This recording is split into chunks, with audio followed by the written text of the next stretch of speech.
The girl felt amazing that warm, sunny morning, with birds chirping in the leaves, sparkling in the sunlight.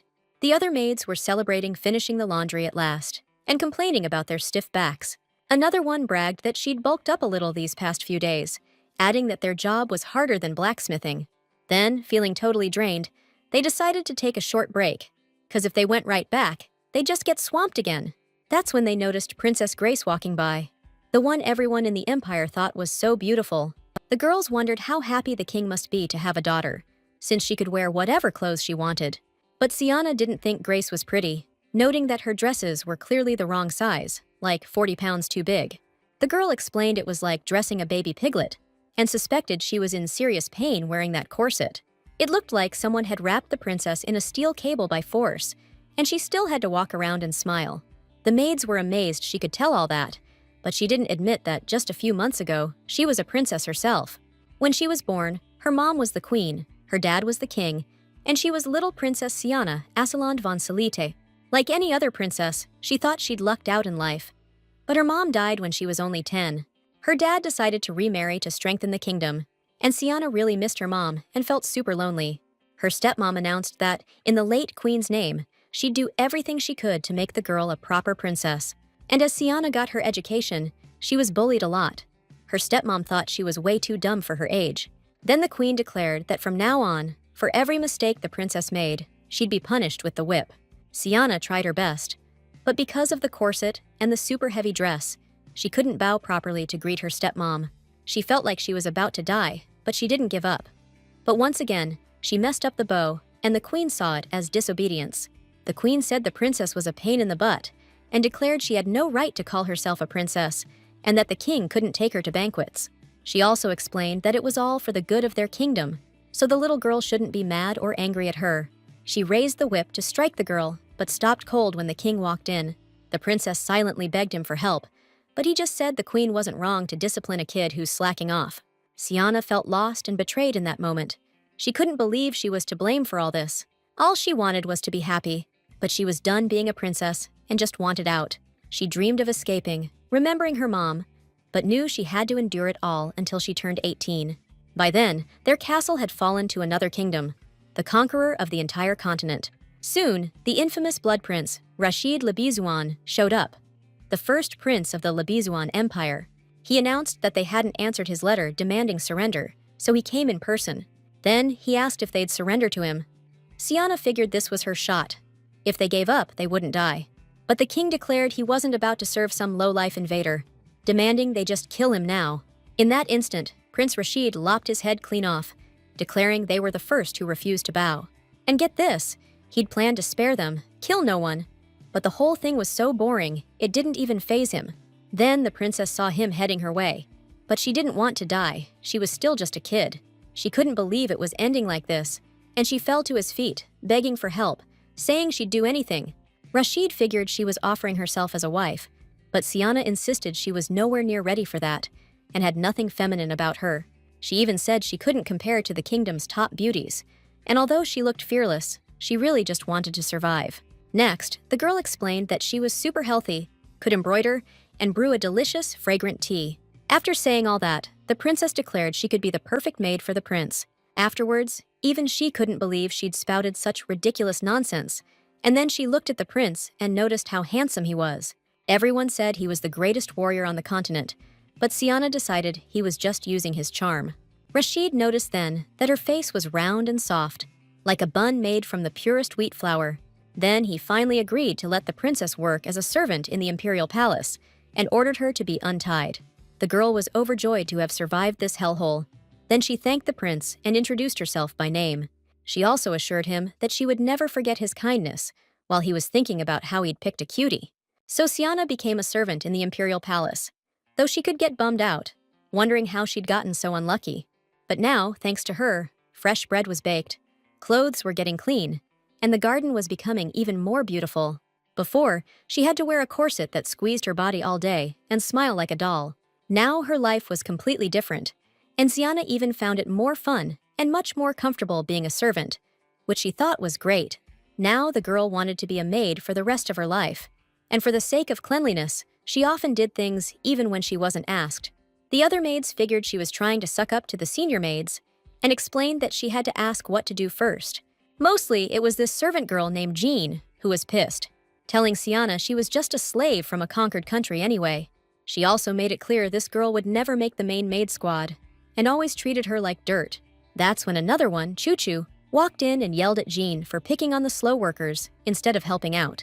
She also threatened the screamer, saying if she kept it up, she'd report her to the head maids.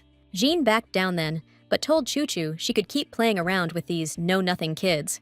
Then she dumped a bucket of water and told Sienna she could keep doing what she loved best: cleaning.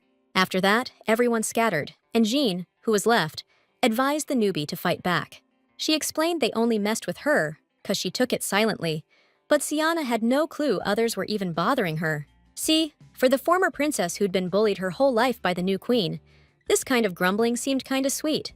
Now, the girl understood they were showing her disrespect, and Choo Choo shared that, considering her family, fighting back wouldn't be easy. She knew that girl was from a respected family in the kingdom, so whatever she did, she was basically guaranteed to become a maid. The other two trainees are also trying to get something out of Jean, which is why they're always following her around. So she just chills, hoping they'll pick her based on her family. But Choo Choo was just as much a trainee as Sienna. She's got a strong, solid build, which makes her one of the more promising trainees. Plus, she doesn't have family connections to fall back on, so there's no guarantee she'll officially become a maid. Jean understood that Sienna had nowhere else to go either, and yet somehow she'd become a maid trainee. That meant someone helped her, and the princess figured it was the emperor of this country. Or maybe it was because, forgetting her princess's honor, the girl had bowed to the floor and begged for mercy. Sienna thought that in that moment, she'd seemed pathetic or ridiculous to Rashid, that he didn't sympathize with her at all, and it was just a whim. But she couldn't admit all that to Jean, so she just claimed that no one had helped her. Just then, Sul, the emperor's personal guard, walked in and saw him playing with his little critters. The emperor himself was stunning, with an angelic face that captivated everyone who laid eyes on him. He even mesmerized enemies on the battlefield. Sul, having grown up with him, knew this all too well.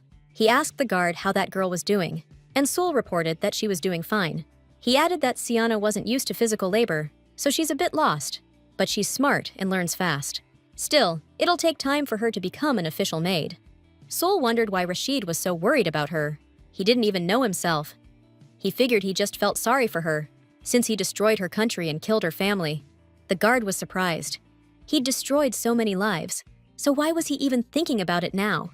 Then Sul asked the emperor to be honest and admit that he's always been into girls like that, small, with big eyes, and seemingly harmless. And it was true.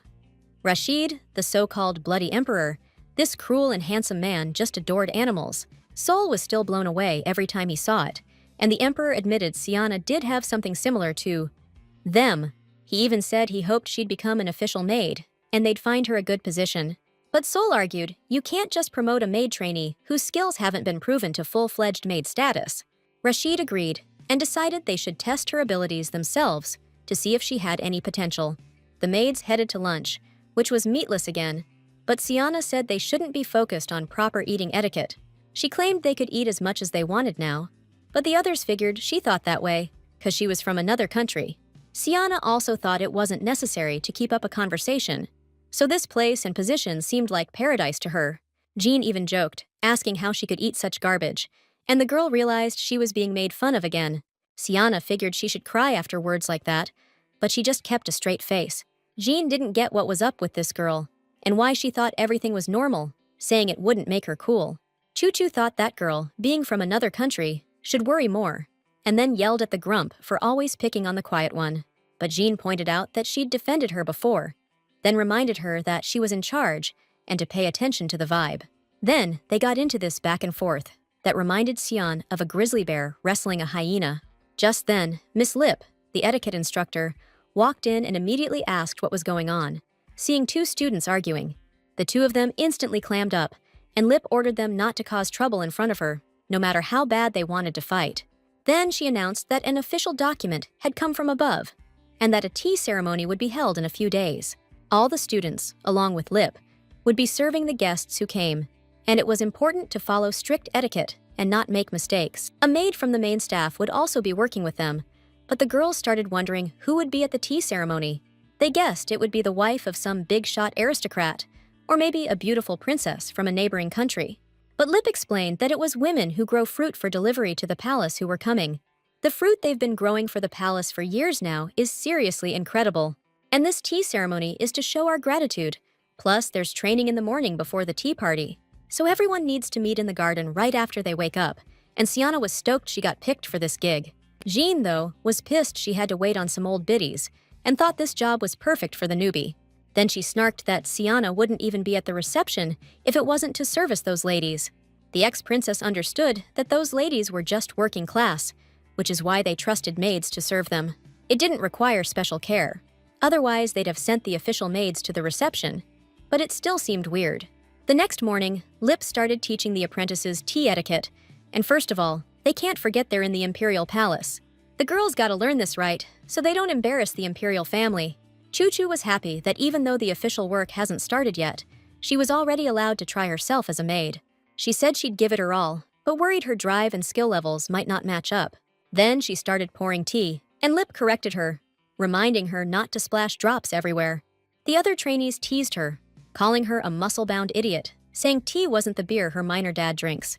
Choo-Choo got angry at the other trainees for saying that, and she was also bummed about getting scolded by the teacher. Next up was Jean's turn to pour tea, and she did everything perfectly and neatly, earning praise from the teacher. The girl was thrilled about it, since she'd been taught by a famous etiquette instructor from the capital. Lip thought Jean wasn't the kind of person who should even be a trainee maid. Plus, rumors were going around that she'd become the head maid and serve Her Majesty the Empress. Sienna herself saw that she did okay, but figured it was only for a first-timer and still just at a trainee maid level. Back when the carefully selected maids made even the smallest mistake, the queen would punish them immediately. These maids, trying to soothe the Empress's bad mood, poured and served tea with more finesse than any noble lady. Compared to what Sienna had seen before, everyone here seemed clumsy and awkward. Now it was her turn to practice pouring tea. And for now, that was enough. She wasn't a princess anymore. Not wanting to stand out because of her past, she poured tea slowly and deliberately, but with a hint of clumsiness. Sienna really wanted to stay in the palace, and she knew she had to be quiet to do it. After afternoon training, the trainees had to go to their assigned places and do the work they couldn't do in the morning.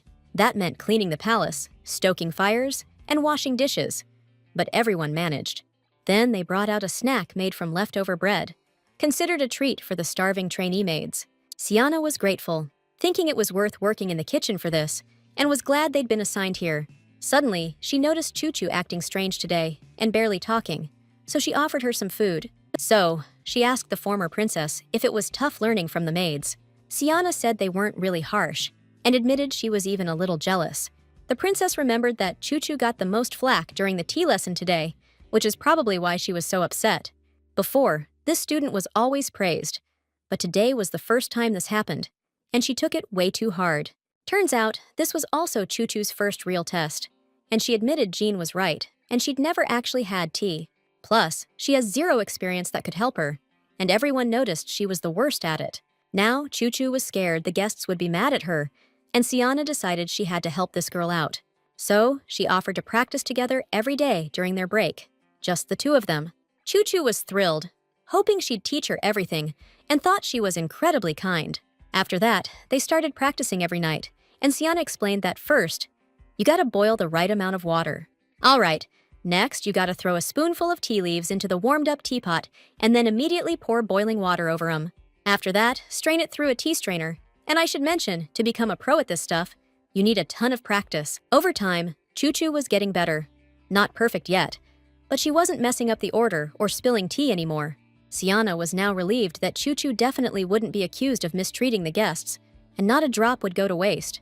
Choo-Choo thanked her friend for the lessons, thinking that Sienna had taught her way better than the other maids ever could. But the former princess modestly explained that Choo-Choo herself was trying hard. That's why she was improving, 'cause she's a diligent student. Also, during their training sessions, they became pretty close, and Choo-Choo told her partner a lot about herself. She confessed that she's from a mining town in the east, and her dad's a miner who works every single day. He has to feed 13 kids, which surprised Sienna.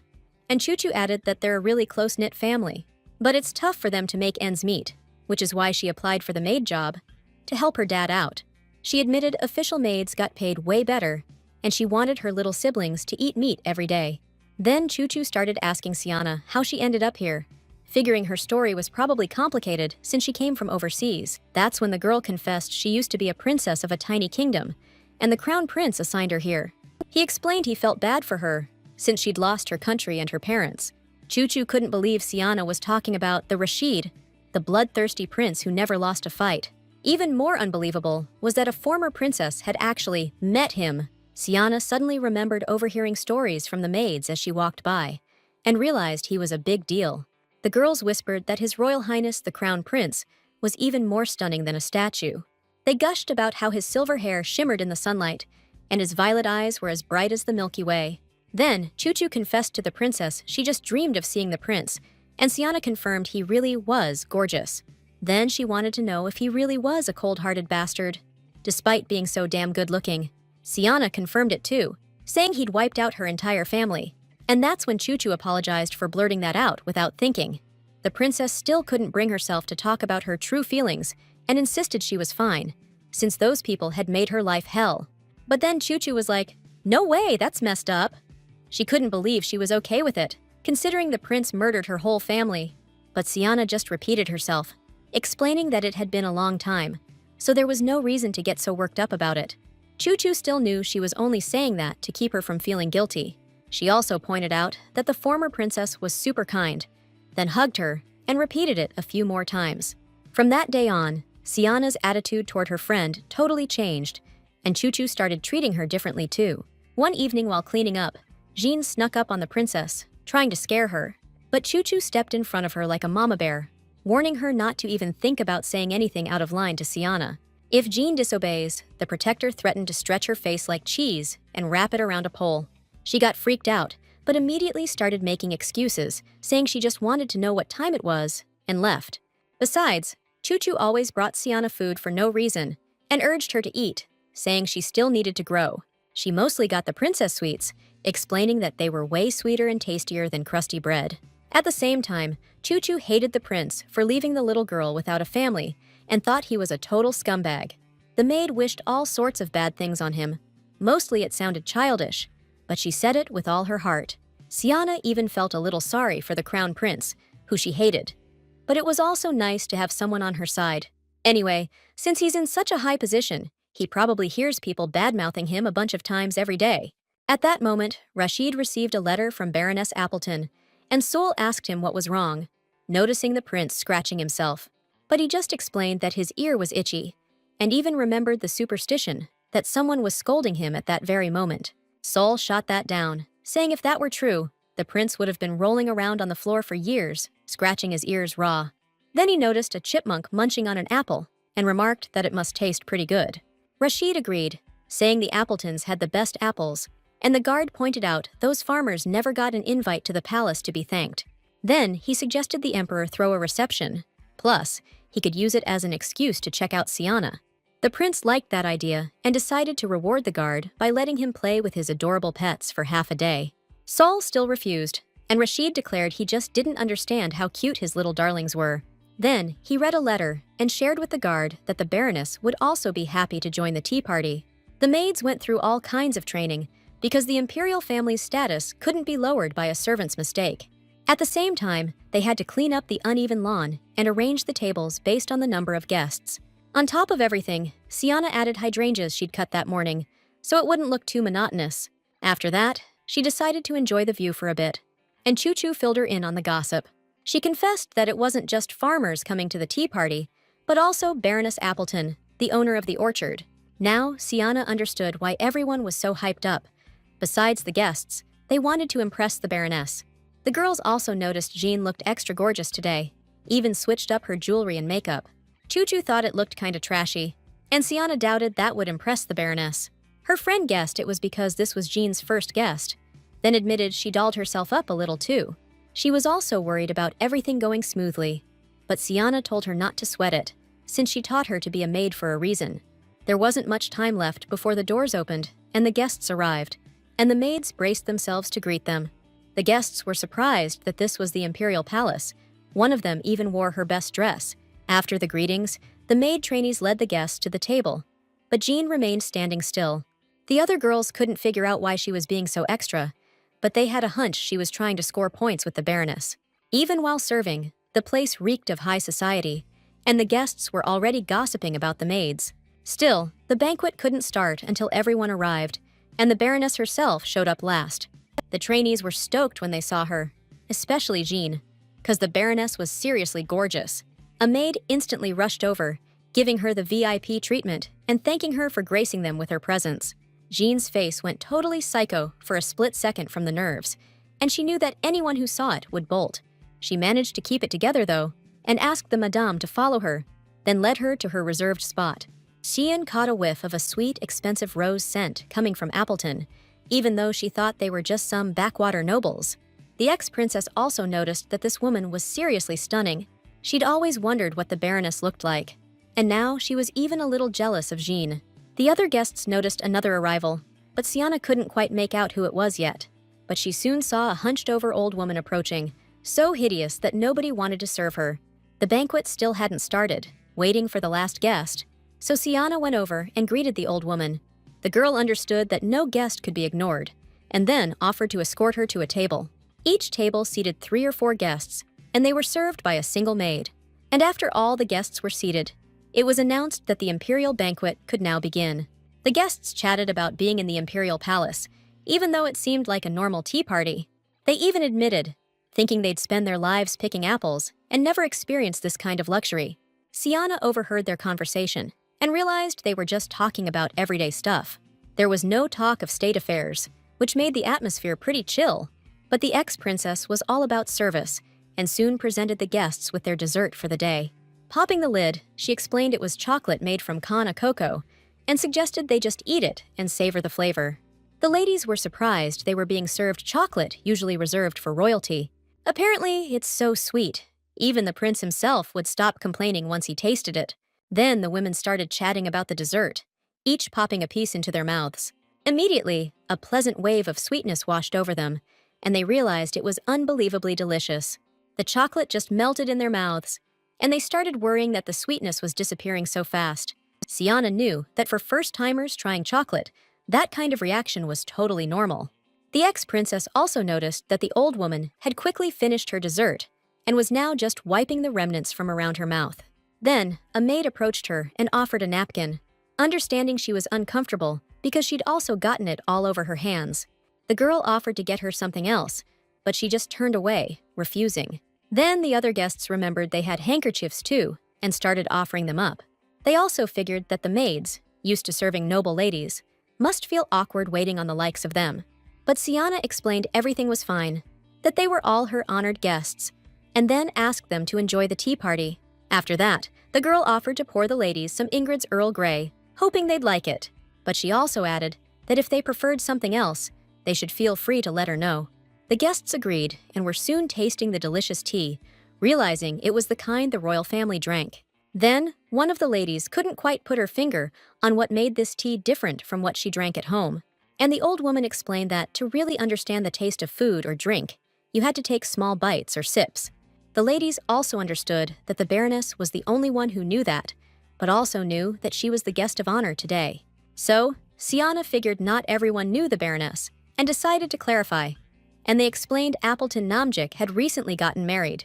One lady added that she definitely hadn't been on the farm before because she'd never seen her, but she'd heard the Baron fell head over heels for her at first sight, since she really is gorgeous. Now, Siana understood Jean was going to have to listen closely to this guest and not screw things up. Because if she pisses her off, the whole party's going to be ruined. And that old grump was just stoked to finally have the most important guest in front of her. Jean was a merchant's daughter and believed it was her duty to serve someone like the Baroness. Then she offered Appleton chocolate from the Imperial Palace, explaining it was top-tier stuff and worth a try. But the Baroness just kept sitting there, eyeing the dessert, and then asked how long the maid was planning to ignore her. Appleton also added that Jean's snooty greeting and the look she was giving her felt like she was being covered in dirt.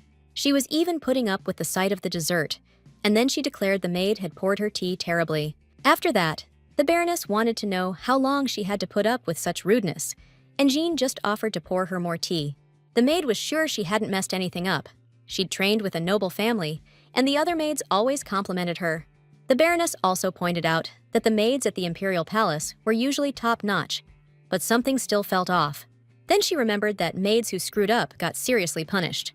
Appleton added that they'd get locked in cages or flogged, and if they messed up again, they'd lose a limb. Then she asked Jean what kind of punishment she thought she deserved, and the poor girl was just shaking with fear. Sienna jumped in, explaining that their skills were still pretty basic, and Jean wasn't ready to be serving such high-ranking guests. Then the former princess started begging the Baroness to forgive the maid for her mistake. But the Baroness snapped back that if all it took was a bow and an apology, their world would be ridiculously simple. Appleton didn't see why she should give the maid a second chance, especially since the royal family was throwing this banquet. Sienna explained that if this party got ruined because of one measly maid, the king would be seriously pissed. She was hoping the Baroness wouldn't want that. But for some reason, the Baroness took her words as a threat. The former princess swore she wouldn't act like that and explained they were just requests to make the guest comfortable. After thinking it over, the Baroness agreed to be served by Sienna, but declared that if she wasn't satisfied, all her rage would be unleashed on her. The maid agreed, but then she saw her stepmother's face again, the one where she actually complimented her tea. This was a zero-mistake situation. It stole part of her life, and she'd never be able to forget that time. Now, pouring tea for the Baroness, she explained its origin again, hoping she wouldn't mind trying this particular blend. The Baroness watched the maid's every move and noticed that her manners were impeccable. Sienna knew the most important part of tea was the leaves and the ratio of boiling water to those leaves. The mistake was in how the tea was brewed and served, which made the taste bitter and the aroma weak. You couldn't screw this up, and the amount of hot water couldn't be way more than the tea, or it'd taste wrong. Also, to pour tea right, you gotta lift the kettle high, let it hit the air. That's how the aroma spreads quicker. Gotta watch out the tea doesn't spill outside the cup, then slowly hand the cup to your guest. Sienna was dead certain she nailed the tea-to-water ratio and told the Baroness to speak up if anything was off. She knew she brewed it perfectly, picking the best leaves. But if the guest didn't like it, she was screwed. Frozen, waiting for a reaction, Sienna even held her breath. But then Appleton announced that the tea was delicious. The former princess celebrated silently, glad she pulled it off, and then decided to take her leave. She just asked her guest to call her if she needed anything at all. Soon the tea party and that chill vibe came to an end, and after that, the guests started heading out little by little. Sienna went up to the lady she'd been serving earlier and apologized for having to leave her. But she assured me everything was cool, because if the Baroness had gotten pissed, things would have been way worse. And she admitted she was scared too. The Madame also said that thanks to Sienna's work, they totally enjoyed the banquet, and then she thanked her. The girl was just glad this guest understood their situation and told her to be careful before she left. Then that old lady came up to Sienna, and the maid figured she was about to say something to her. She started hesitantly, saying she'd been thinking a lot, and admitted she'd been sure she'd be treated like crap in the Imperial Palace. She also said she was scared at first, but swore she got lucky with Sienna, and that's when she found her courage. The girl, all happy again, repeated that the amount of boiling water shouldn't be more than the tea, or the flavor changes. Then the old lady admitted she'd had the most amazing chocolate tea and just had a blast talking. Sienna remembered that for ages, maids aren't supposed to show too much emotion. Just be polite to everyone. Even though she was super happy it all worked out, she had no clue what to do next. Still, she cracked a smile and thanked the old lady for introducing her to such amazing people. The Baroness watched from a short distance as Sienna said goodbye to the old woman. After the banquet itself, the maids started cleaning up, basically dedicating their entire day to serving the guests. This life was supposed to be for maids, but in reality, it was more like training for maids. Their work wraps up super late, and by the end of the day, Lip knew she was beat and needed to crash. But it wasn't all bad, since they got to enjoy the leftovers from the feast. Sienna was polishing off some bitter cocoa with fancy butter, but Choo Choo passed, saying she'd lose muscle mass. The princess even felt sorry for her, thinking things must be tough, but the maid had no clue why she kept staring. Choo Choo admitted she never expected things to turn out this way when she started working, remembering a lady who offered to take her in. The guest figured she'd be useful on the farm. After checking out her massive triceps, Sienna still couldn't figure out why she refused to work on the farm. And the other girl explained that's what the other maids wanted for her. Right then, the other maids came over, showering the princess with praise for handling the Baroness so well. Then they started begging the girl to teach them how to make tea that perfectly, even arguing over who'd get to learn first. But then Jean yelled, Have you all lost your minds? Zrenia reminding them that she was the best tea maker. The redhead maid couldn't believe the others were ignoring her now, deciding they had no pride. The girls were surprised, thinking she should be feeling ashamed right now, and that's probably why she'd been silent. They also started scolding her, saying the banquet almost fell apart because of her, and thanked Siana for fixing everything. They also explained that otherwise, they all could have been punished, and Jean herself could have been fired. Now they were blasting her, saying that instead of apologizing, she's saying stuff like that, and told her to think straight. Jean immediately blew up, declaring she didn't understand how anyone could even talk to people like them. Meanwhile, Siana remembered the Baroness was a cut above the other guests. Even her posture screamed elegance. The girl noticed more than just her posture. Even her gestures during tea showed she was born aristocracy. Siana also really liked this lady, but not because she was a baroness. The girl sensed something special about her. Late that night, Sul, the guard standing at the emperor's bedroom door, noticed someone approaching. He recognized the baroness, but explained that if she entered the room dressed like that, it would cause trouble. But Appleton, with her rigid adherence to etiquette, confessed that she still couldn't forget that maid. The guard just asked her to forget it, assuring her that no one was planning anything shady. Then, noticing her look, Sul started apologizing, clarifying that he didn't mean it like that at all. But she just smiled, thinking he was being funny, and explained that it wouldn't be funny at all. The Baroness also couldn't understand what kind of soldiers they were turning into, and hoped to see him begging for forgiveness. Then, walking into the Emperor's room, Appleton saw all sorts of critters and birds waiting there to greet her.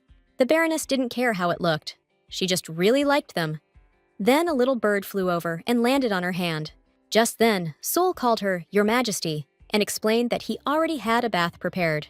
Rashid decided to change his appearance for half a day, using a magic stone that cost a fortune to do it. Once the Emperor was settled in the bath, the guard asked how the meeting went and if the maids handled their duties. He admitted that it went pretty well, and that the one who was recently a princess managed to learn all the etiquette.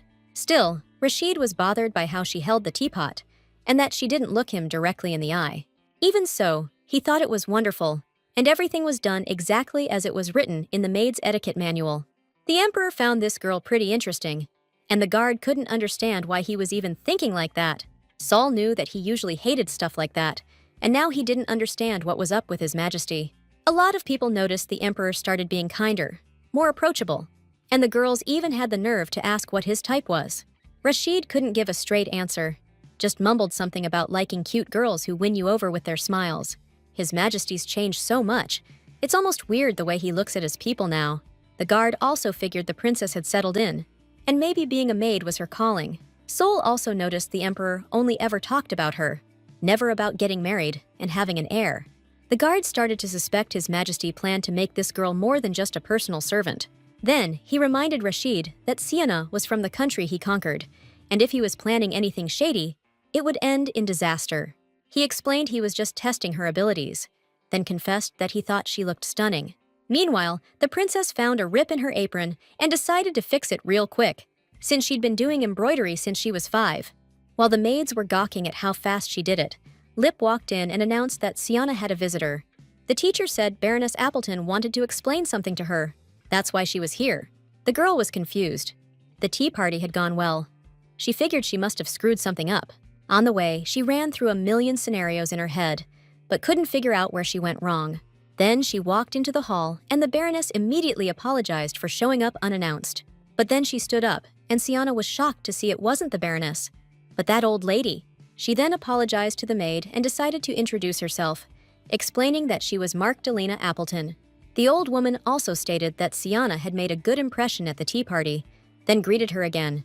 This all caught her totally off guard, so she decided to hand the maid the basket of apples. She also asked the girl to give her a little time, and now Siana realized that this was the real Baroness Appleton. Now the princess was even more shocked and didn't understand who that other woman was, even though she hadn't said she was the Baroness. Siana instantly started apologizing to the old woman for not understanding and making a mistake that offended her honor and dignity. The girl was so ashamed in that moment, and she kept begging forgiveness for her behavior. But the old woman just laughed, and then explained that she had hidden her identity willingly. She explained that the tea banquet at the Imperial Palace was an opportunity she might never get again. The Baroness understood that she needed to go, but her appearance wasn't as good as it used to be, and she was afraid people wouldn't treat her with respect when they saw her like this, so it was better not to show up. Appleton understood that if she went to this celebration, everyone there would be talking about her. Everyone would judge her and ask how the Baroness could become so hideous. The old woman confessed that even in her own garden, she often heard similar taunts, and it was hard on her. Then she got another letter, offering to hide the fact that she was actually the Baroness. That's when Markedlena wondered if she should go, knowing this was her last shot at getting out. The old woman also knew that if she didn't reveal who she was, nobody would give a damn about her. But then she saw Sienna, who greeted her super politely and invited her to a table. The Baroness noticed that even without makeup, that outfit couldn't hide the girl's class. Appleton was blown away that day. Sienna's grace and politeness really impressed her, and she wanted to be just like that. After tea, the old woman started studying etiquette and even practiced in front of the mirror, figuring out how to thank the girl for a nice time. Also, Markedlena really wanted to treat the maid to some stuff from her farm, because she was seriously grateful for that day. The princess couldn't believe the actual Baroness came to thank a maid. She noticed the position of her hands, the angle of her bow, and the way her dress fell. Every move screamed nobility. Even though it was just a greeting, Markedlena Appleton was showing everyone the kind of person she was. The old lady remembered Sienna telling her not to worry about a thing and just enjoy herself, and the princess realized this was someone who lived surrounded by love, because only love can do all that. Then she bowed before the Baroness, insisting she didn't deserve such praise. The girl didn't know if she could accept it with grace, but she had no choice but to take her gift.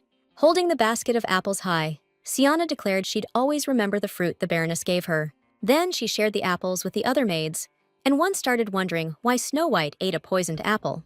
But another said she'd eat it even if it was poisoned, 'cause they're so sweet, and asked for another one. The maids, who toiled every day and ate black bread, were overjoyed that the Baroness had given them honey apples. As they ate the fruit, they now considered her a goddess, shouting how much they loved this woman now. Now Sienna herself decided to try the apples, and noticed they really were delicious. But now she couldn't shake the question of who that woman was, the one everyone mistook for the Baroness. To Sian, she looked like a prince, with the same hair and violet eyes. For a second, she thought it was the princess, checking up on the new maids. Just then, the instructor walked in, told them to stop eating, and announced that Shein was now a full-time maid. The princess was so shocked, she dropped the apple she was holding, 'cause she definitely wasn't expecting that. Jean immediately started yelling that it couldn't be true, that it was complete nonsense, and that nobody understood the decision. She demanded the instructor explain everything, who then reminded them about the tea party a few days ago. Then she clarified that it was actually a test of the students' abilities, and stated that there was no question who did the best.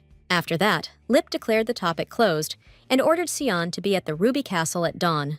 The instructor explained that the girl would now be serving Princess Eris, and then left. Sienna was blown away.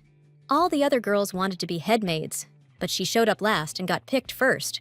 The ex-princess just wanted to blend in, and now all the other maids are gonna hate her guts. She knew she'd have to get used to this kind of treatment, and that really bummed her out.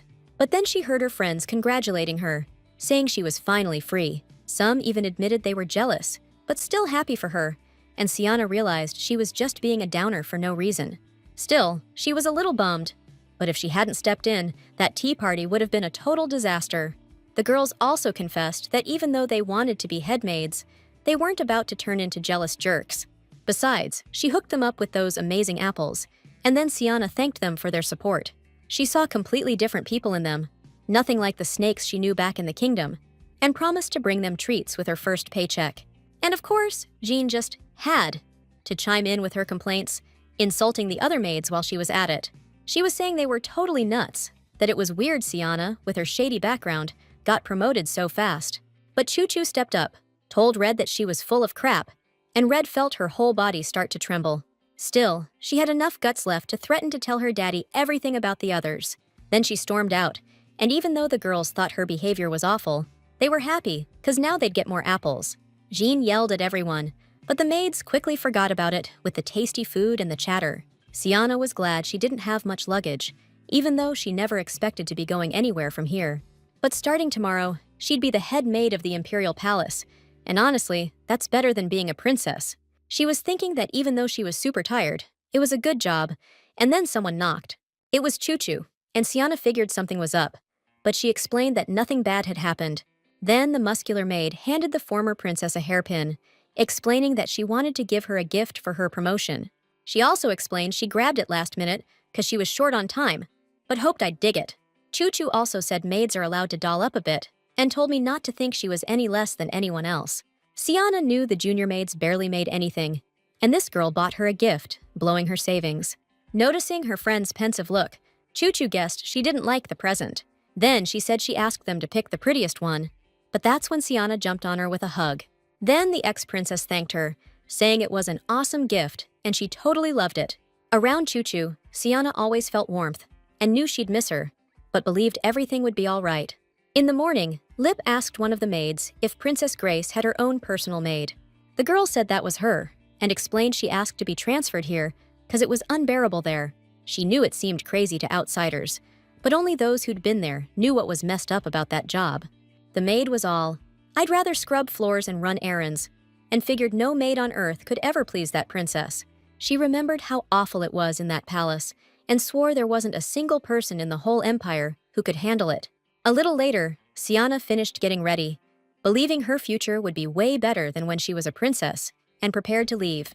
Right before she left, that same maid popped in and said she hated to break it to her, but that job was going to be a nightmare. She explained that all the previous maids had bailed, and she dipped the second she got the chance. Siana guessed it must have been super tough doing it alone, and the maid agreed, especially keeping an eye on the princess. She also added that Princess Aris wasn't just picky. Everyone in the palace thought she was straight up the devil in disguise. There was this amazing palace with a small garden, which the emperor gave to Rosemary, a dancer he fell for at first sight. That was the Ruby Palace, and now the princess she birthed lives there, the 7th princess of the empire. Then the maid led Siana to that palace, which looked pretty gloomy from the outside. As she went inside, the maid decided to gently call the princess, but there was no response. So they continued down the hallway, and the servant knocked on the bedroom door, announcing the new maid had arrived. Siana was still hoping this princess had just been branded a mudblood or something. But as soon as they stepped inside, a gigantic spider with hairy legs appeared right in front of them. The maid who worked there before instantly screamed hysterically from fright, and then started feeling sick. Then Aris came out, and Siana thought it was unreal how she could be so energetic in this situation. The princess was holding the spider on a string and asked why the newbie hadn't reacted. Siana immediately apologized and said she'd be happy to fake whatever reaction the princess wanted to see. Then, Siana grabbed her head and screamed at the top of her lungs, like she was totally freaked out by something. After that, she asked permission to introduce herself, and when the princess gave the okay, she greeted her properly. Aris couldn't help but notice the new maid wasn't scared at all, and couldn't believe her prank hadn't worked. Tossing the spider aside, the princess told them to get lost, saying she was sick of all the maids. Siana wasn't sure what just happened, but then that maid started talking to her like nothing fazed her. She started thanking her, saying there was never a chance to leave before, since there wasn't a suitable maid. But Siana still asked what she was supposed to do here, and found out she just had to watch the princess, and the rest was up to her. The maid explained that there's no one else around anyway, except for her, and that weird little girl. The girl knew that all the work was now on her, but since she came, she had to get to it. She decided to start with cleaning, and realized that no one had tidied up in ages. Everything was getting cleaned up right before her eyes, and soon, Siana saw that it wasn't so gloomy after all. Just then, the princess came to her and declared that everything she was doing was pointless, and she didn't care about cleanliness. So Siana turned to the little girl and asked what business she had with her. But Aris was pissed that she was being treated like a real princess again, like nobody could treat her that way. Then she demanded the newbie stop acting all nice, and then declared that she'd be ditching this place the first chance she got. Meanwhile, Sol was asking the emperor why Siana had been sent to the Ruby Palace, while he thought it was better to do things methodically, not just on a whim of His Majesty. Rashid chimed in that the girl could be invited to his palace too, and the guard promised to pass the order to the maid. The emperor repeated that he could bring Siana here right now, without even giving her a chance to think about it, as he remembered seeing her at the banquet, especially how sweetly she said goodbye to the real Baroness. Rashid thought the girl was really sweet, especially when she smiled, and hoped they would see each other soon, even though the Ruby Palace was far. Siana, meanwhile, was explaining to the princess that it was a secret, and asked her to explain where she'd heard it. She told the kid she just worked there, but if she found a better gig, she'd bounce for sure. But for now, she was sticking around and would do everything she could to take care of the princess. Later, she tucked Eris into bed, and in the morning, brought her food. But the kid refused, saying the milk and veggies tasted like poison. Then the princess demanded cookies, but Sienna explained that snacking instead of eating a real meal was bad for you. She also said that if she didn't eat right, she'd get sick all the time, and it was super important for a princess to be healthy. That's when Eris declared she was old enough to know better. But the maid pointed out that she was skin and bones. The girl knew that no matter how difficult Eris was, it wasn't right that nobody could be bothered to look after her. The princess also claimed the maid was lying, 'cause she was already 10, but the maid swore it was true. Then she repeated again that if she kept this up, she was gonna have some serious health problems. After that, she promised the princess some sweets if she finished her whole breakfast. After breakfast, Eris didn't want to brush her teeth either, so Sienna threatened to skip her sweets tomorrow.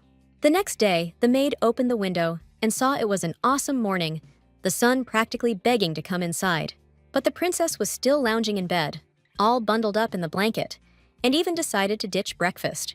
Sienna finally managed to drag her up, but then Eris saw the food and demanded something decent to eat. The maid explained that this was decent food, and that she herself had also eaten a cream bun and some fried chicken. Eris just started yelling again, now because the maid had eaten everything, but she pointed out she was just following royal family rules.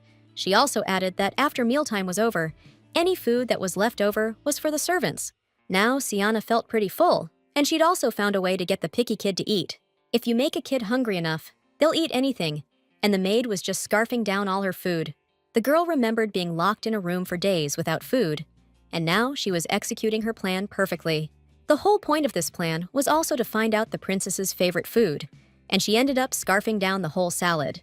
But Eris claimed she just decided not to leave anything for the servants, remembering they get leftovers after the master eats. So the kid decided to leave the maid hungry, but Sienna just praised her for doing such a good job.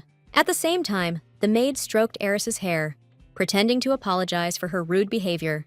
She just asked her to leave again, but then noticed something in her hair and tried to pull it out. Sienna, meanwhile, was happy that the food situation was resolved, and it was time to take care of cleanliness. She invited the princess to take a bath, but she started screaming that she hated water, bubbles, and the scratchy brush. Then the maid explained that if she didn't wash, cockroaches would come, because they like everything dirty. She added that these cockroaches eat skin and hair, and they even poop in it sometimes, but Eris screamed that it was a lie. The princess declared that she hadn't seen any cockroaches the whole time, and then the maid pointed out that the girl's head was itching. She told the kid to listen for the scurrying, explained it was roaches munching on stuff. The princess freaked out, thought bugs would eat her, and demanded the maid wash her up right then. At first, the loofah felt rough, but the longer she scrubbed, the better it felt. Then some foam got in her eyes, but Eris didn't feel any sting. She just liked the rosemary smell. Sienna used the same trick to get her to brush her teeth, saying roaches eat teeth with food stuck on them. Soon, Eris said this maid was driving her nuts, complaining she was exhausted and had no energy left. Sienna just praised the princess for doing a good job and told her she needed a good night's sleep to recharge. But then Eris started yelling that she'd been bugging her all day and didn't want her bothering her in her sleep too. The princess declared she sleeps when she wants, and the maid admitted she just wanted her to fall asleep quickly. Sienna also confessed she knew an interesting story, but if the princess wasn't interested, she'd just leave. But Eris stopped her and asked her to tell her a story, and the maid agreed. Sienna began. Once upon a time, there lived a diamond princess who loved precious gems more than anything. She collected them from everywhere, and then one day, she decided to cover her entire body with them, making her shine brighter than the sun. But then, she heard news that the dragon who lived in the west had the most beautiful diamond in the world. The princess desired it so much that she ventured through thorn bushes and swamps all by herself. When she arrived at the castle, the dragon saw how beautiful she was and offered her marriage in exchange for the diamond. Just then, Sienna noticed Eris starting to yawn, and a few moments later, she was fast asleep. Wishing the girl sweet dreams, the maid kissed her and promised herself that she would make sure she grew up the healthiest she could be. The girl understood that this was the duty of Princess Eris's personal maid. A lot had changed since Sienna arrived at this palace, but the girl was starting to act up again. The princess cut across the flower bed too, but the maid was all, "Hey, no running! I just planted those, the seeds will get hurt." Eris asked what kind of flowers they were, and the maid just rattled off a bunch of names. She went on about how the light's perfect here, The soil's rich, and if you water 'em right, they'll bloom like crazy. Then the maid promised, once the buds open up, she'd make the princess an awesome flower crown. The whole time, the kid's just thinking, why does Sienna always treat her like she's the only princess in the world? Eris was like, what's this maid's deal? She figured the maid was definitely holding something back, keeping secrets. The princess wanted to know what she was really after. But then she noticed the maid just giving her this sweet smile. Then Aris spotted a hairpin on the floor, popped it right in her hair, and when Sienna saw it, her face went totally stone cold. That was the hairpin Choo-Choo gave her, and no matter how swamped she was, she couldn't afford to lose it. So she walked over to the princess, and all apologetic, explained that the hairpin was actually hers. The girl also explained that she must have dropped it while tending the flower bed, and then asked for it back. But the little brat wasn't about to hand it over easily, and said if she wanted it back, she'd have to try and take it. Then Aris took off, confident that the maid would never catch her. Nobody ever had. But soon the girl saw the maid was almost on top of her, and couldn't figure out how she was so fast. They ended up by the fountain, and when they stopped, Sienna explained that snatching stuff and running wasn't cool. Then she demanded the girl give the hairpin back, and Eris just figured, bummed out, that everything she'd said was just empty promises. The girl got all upset that Sienna had promised to take care of her, and now she just chucked the hairpin in the water. She remembered one of the maids coming up to the princess and hugging her, promising that as her servant, she'd do anything Eris told her to. The girl thanked her and instantly felt all warm and fuzzy, like her mom was right there with her again.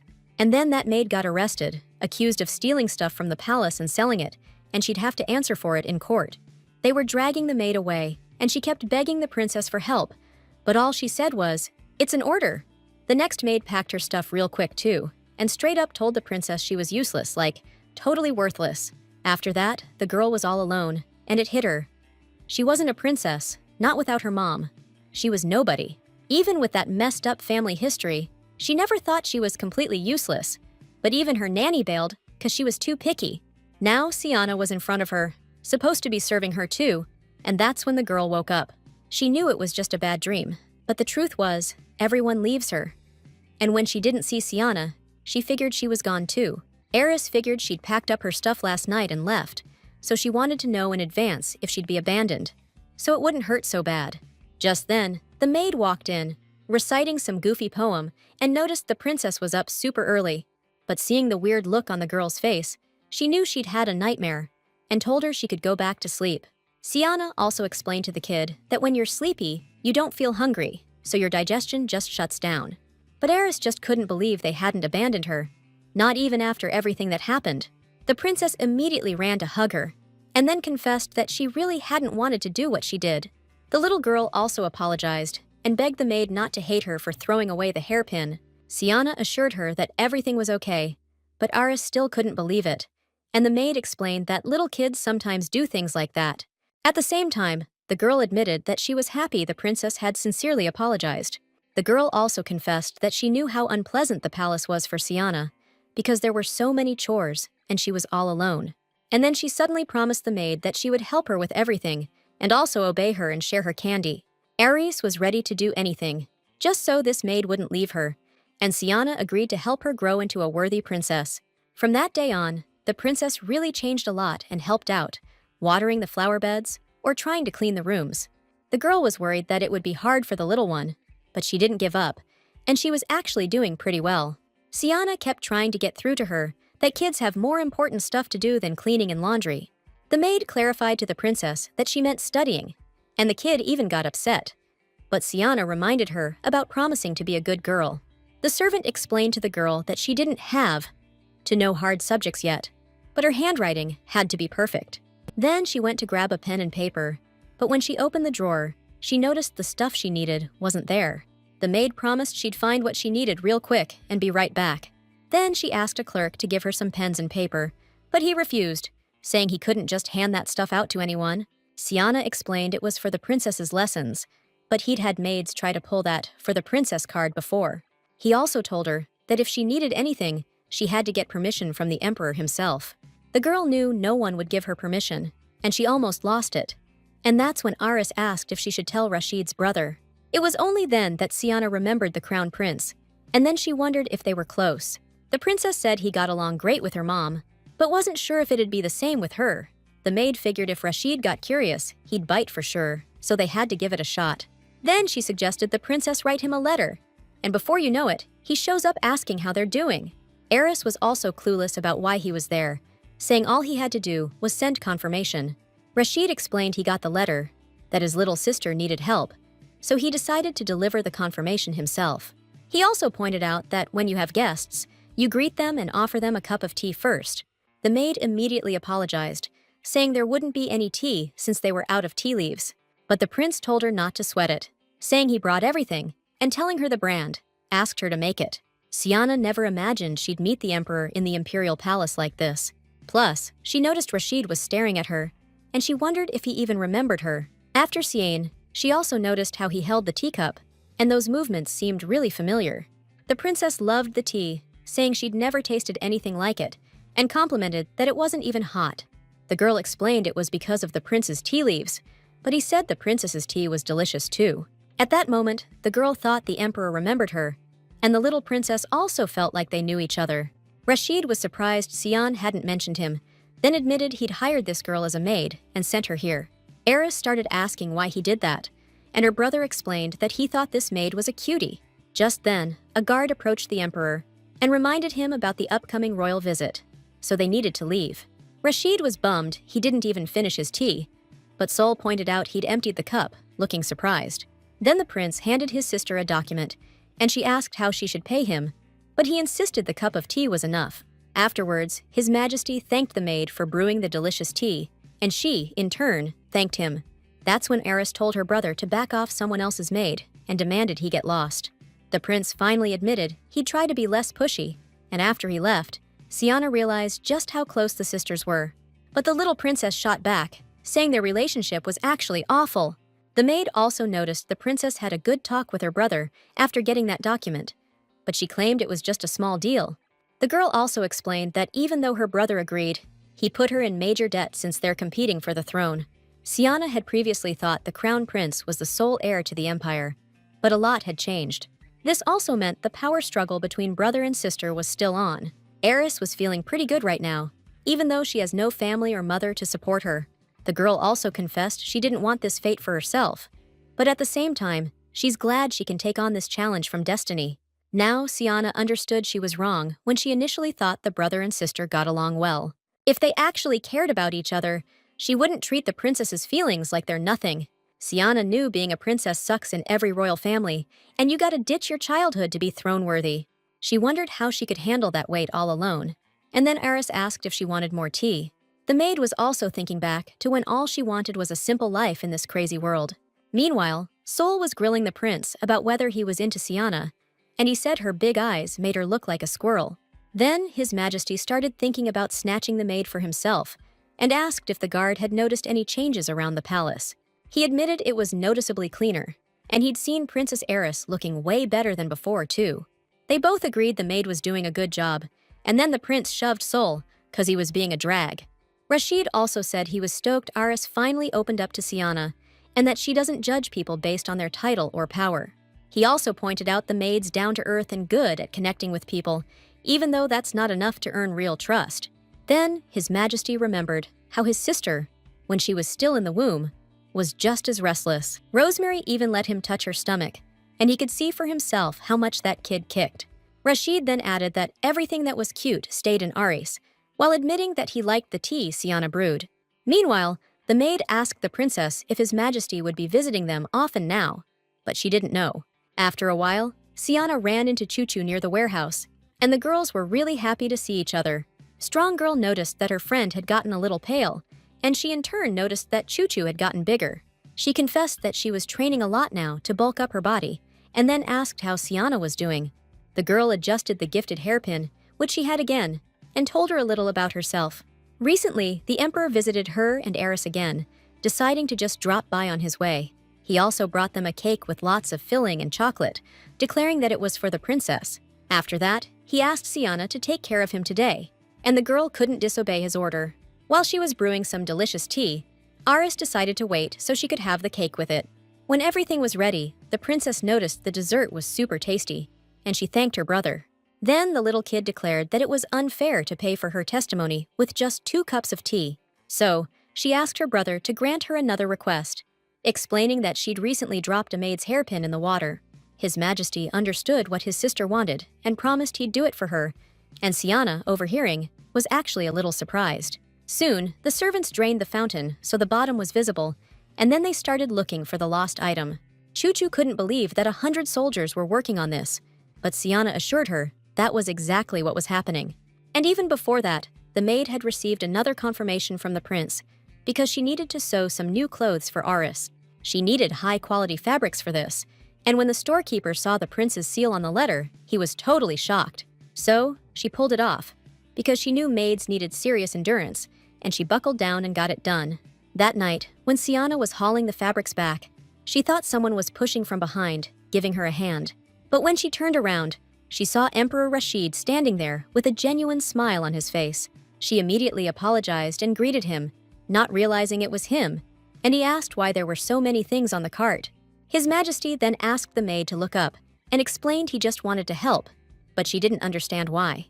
Rashid then explained again that she was so small and the cart was so big, so he just figured he'd lend a hand. After telling her friend all this, Siana decided to say goodbye, worried the princess would start looking for her. But then Choo-Choo confessed her suspicions that the crown prince has some kind of mental issues and is definitely nuts. She added that a low-ranking maid's life is worse than a fly's, and no matter what, they're just slave labor. Choo-Choo also admitted she's worried, because Rashid might lose it around Siana, and she should get a job at the Ruby Palace too. But the ex-princess figured, talented as her friend was, there was no way they'd send her there, even if she could become an official maid. As the girls were saying goodbye, Eris walked up and was like, "What's taking Siana so long?" "I'm starving." The maid reported that she'd made the princess a snack before leaving, and Eris explained she'd already inhaled those 10 cookies. Then the little brat grabbed the maid's hand and begged her to come back, 'cause she was seriously hungry. As she left, Aris gave Choo-Choo a nasty look, so Siana didn't think they'd send another maid to the Ruby Palace. Back at the palace, the princess guessed that the maid liked this Choo-Choo so much because she was big and buff. The girl explained that she was one of the students and added that she liked her because she was super kind and helpful. Siana also confirmed that Choo-Choo was seriously strong and could carry multiple sacks on just one arm. After that, the princess asked the maid to make meat and milk today, declaring that she wasn't a kid anymore and it was time to change her diet. The girl remarked that the little brat was kinda cute when she was mad, but then she heard a familiar voice behind her again. The emperor and his lackey strolled up, and the princess immediately wanted to know what brought him back again. Rashid said he just wanted to check on them, but she shot back that after 5 visits, he should know the drill. Then he held out a dessert and explained it was a sponge cake topped with whipped cream made from the best white milk. Plus, the cake's decorated with fresh fruit, and the prince also brought tea again. Eris had a sweet tooth, and figured since he brought cake, he could stick around this time. Rashid told Siana to be careful, but all she could think was how suspiciously friendly he was acting. Still, she invited them inside, all the while thinking the emperor had officially lost his mind. As he entered the building, the guard glanced back, like he spotted something, but didn't see the cloaked figure ducking around the corner. It was his sister, who decided to tail him, and now saw her brother was heading to the Ruby Palace again. Then she went to the 5th princess, Yvette, and reported that the prince brought a ton of sweets for Princess Eris this time. She was just pissed that his majesty kept coming to this place, and it really got under her skin. With her was Leovisuane Diaro, the emperor's 5th wife, who thought the little girl was just a poor kid. But Yvette was still ticked off because she outranked her and didn't get why she wasn't worthy of all this. The princess didn't get why Rashid was being so friendly with Aris, 'cause that girl was a total loser. So, she figured that to get her brother's attention, she had to meet this girl in person. Then she wrote her a letter, saying she wanted to meet up and have a heart-to-heart over tea. Eris realized Yvette was planning a sneak attack, and it really bugged her, which she told her maid. Siana thought she was tormenting the little princess, who knew she'd just giggle and trash her outfit when they met. But the girl also understood why, 'cause she didn't know any etiquette and felt like just an empty princess shell. The maid told her not to think like that, saying she was there for her and promised to get Aris ready for the tea party. Siana was about to spill everything to the princess and scrambled to grab some books, but the kid was totally lost. Aris couldn't figure out how a regular maid knew all this stuff, so Siana explained she was the princess's personal maid. Up till now, Siana figured the girl didn't want to learn, but she needed to know at least basic table manners. She needed to, or she wouldn't last a day in the imperial palace. Siana started by saying, "You can't drink tea until the host takes a sip. Also, you gotta drink tea quietly, and as soon as you take a sip, you set the cup right back on the saucer. And that shouldn't make a sound either." Princess Eris thought it all sounded way too complicated. Still, she gave it a shot, and to her surprise, she nailed it. The maid immediately gave her props. Next, the girl practiced thanking someone for the delicious tea, and she got another compliment from her teacher. Siana was stoked that the girl was paying attention and was doing everything perfectly. She was a fast learner. To pump her up even more, the maid started calling the princess a genius, which she totally loved. Unlike nobles who love sucking up, the royal family has to be arrogant, or they'll get walked all over. Meanwhile, the emperor showed up uninvited and immediately noticed his sister was drinking differently now. His Majesty could see that Eris's manners had changed too. Then he glanced at the maid and knew she was behind it. Siana was hoping the crown prince wouldn't notice anything, and she felt a little uneasy that he actually did. Still, the maid owed the princess, so she was confident she could handle it and prepared for a positive outcome. Soon, the etiquette training was over, and the next day, Siana decided to embellish the little lady's dress. Eris was surprised the maid had sewn the dress herself, and Siana admitted she wanted her to look perfect. The maid hoped the princess liked it and asked how she felt wearing the new outfit. The girl just twirled in front of the maid, asking how she looked, and then, both satisfied, they went to get ready. By this time, Yvette was already waiting for them, thinking her little sister would be wearing rags as usual today. She remembered scolding Aris for eating with her hands, thinking she was just some disgusting commoner. Yvette figured things would be exactly the same, and she could make fun of her sister again, which made her feel good. But little Aris was late, and the fifth princess actually started getting bored waiting, pissed off that she still hadn't shown up. Then she heard a kid's voice behind her, thanking her for inviting her to tea. Turning around, she couldn't believe her eyes. That little dirtbag now looked like a princess.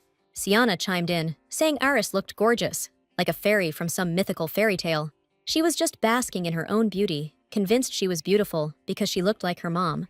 The maid repeated that she would be the most charming at the tea party and could win the battle by capturing everyone's attention. Seeing her sister's stunned expression, Aris asked what was wrong, smiling sweetly, like she was trying to annoy Yvette. The girl remembered the maid's advice. Keep smiling, because a smile always wins at the door. Aris also noticed her sister had gone completely pale, but she just said she was happy to see her after so long. Yvette even found it funny watching this little kid try to play princess, but she invited her to the table anyway. The fifth princess admitted she had a lot of news, and also remarked that her sister actually looked like a human being now. At the same time, she was mentally trying to figure out what happened to the monster she'd seen last time. Then she saw how meticulously the maid was taking care of the girl, and decided all these changes were because of her. But to her sister, Yvette declared she was glad she'd finally grown up, and then dismissively gave an order. She pointed out that her cup was empty and demanded it be filled again, and the maid came over to pour more tea. But Yvette protested, explaining that it shouldn't be the servant pouring, but her sister herself. The girl remembered that even though she'd studied etiquette, she hadn't had any lessons on serving tea yet. Aris realized her sister was trying her hardest to find fault with her, but she picked up the teapot anyway. The little princess knew if things kept going this way, she'd have no choice but to take matters into her own hands. So, she knocked her teacup over, splashing Yvette, who jumped up totally shocked. Aris just gave a polite apology, saying her hand suddenly spazzed out, but Yvette started yelling that she'd hurt her. Now, playing the big sister, Yvette geared up to punish the little brat and raised her hand to strike. But the maid stopped her, looming over her like a storm cloud, telling her to cut it out, while Aris just watched from behind her. The fifth princess was floored by the maid's actions, who then begged her to forgive her sister, saying she saw her set her up. Siana also added that no one can punish royalty without His Majesty's direct order. It's the law. Yvette was pissed that even though she outranked her, the maid was trying to lecture her on family rules. It was just a formality, and nobody really followed them, so the weak were supposed to be trampled without a second thought. Yvette knew damn well nobody cared about those rules, and now some maid was trying to call her out on it. Still, she admitted the girl was sharp, so even though her sister learned manners, they really had the maid to thank. Then she got in Siana's face, asking how she dared touch royalty, and declared she deserved punishment. Right then, her own maid showed up and started yelling that this maid was trying to humiliate a member of the royal family. Then she shoved Siana to the floor, And all Siana did was thank her for teaching her the rules. Stunned, Eris didn't know what to say, especially since she was just a kid. But they decided to get out of there. As they left, the fifth princess yelled that she hoped to see them again, and told her sister to just shut up. Once Siana and the little one were in the carriage, Eris asked why the maid did that, but Siana didn't know what she meant. The little princess understood that the maid had suffered because of her, taking the whole hit.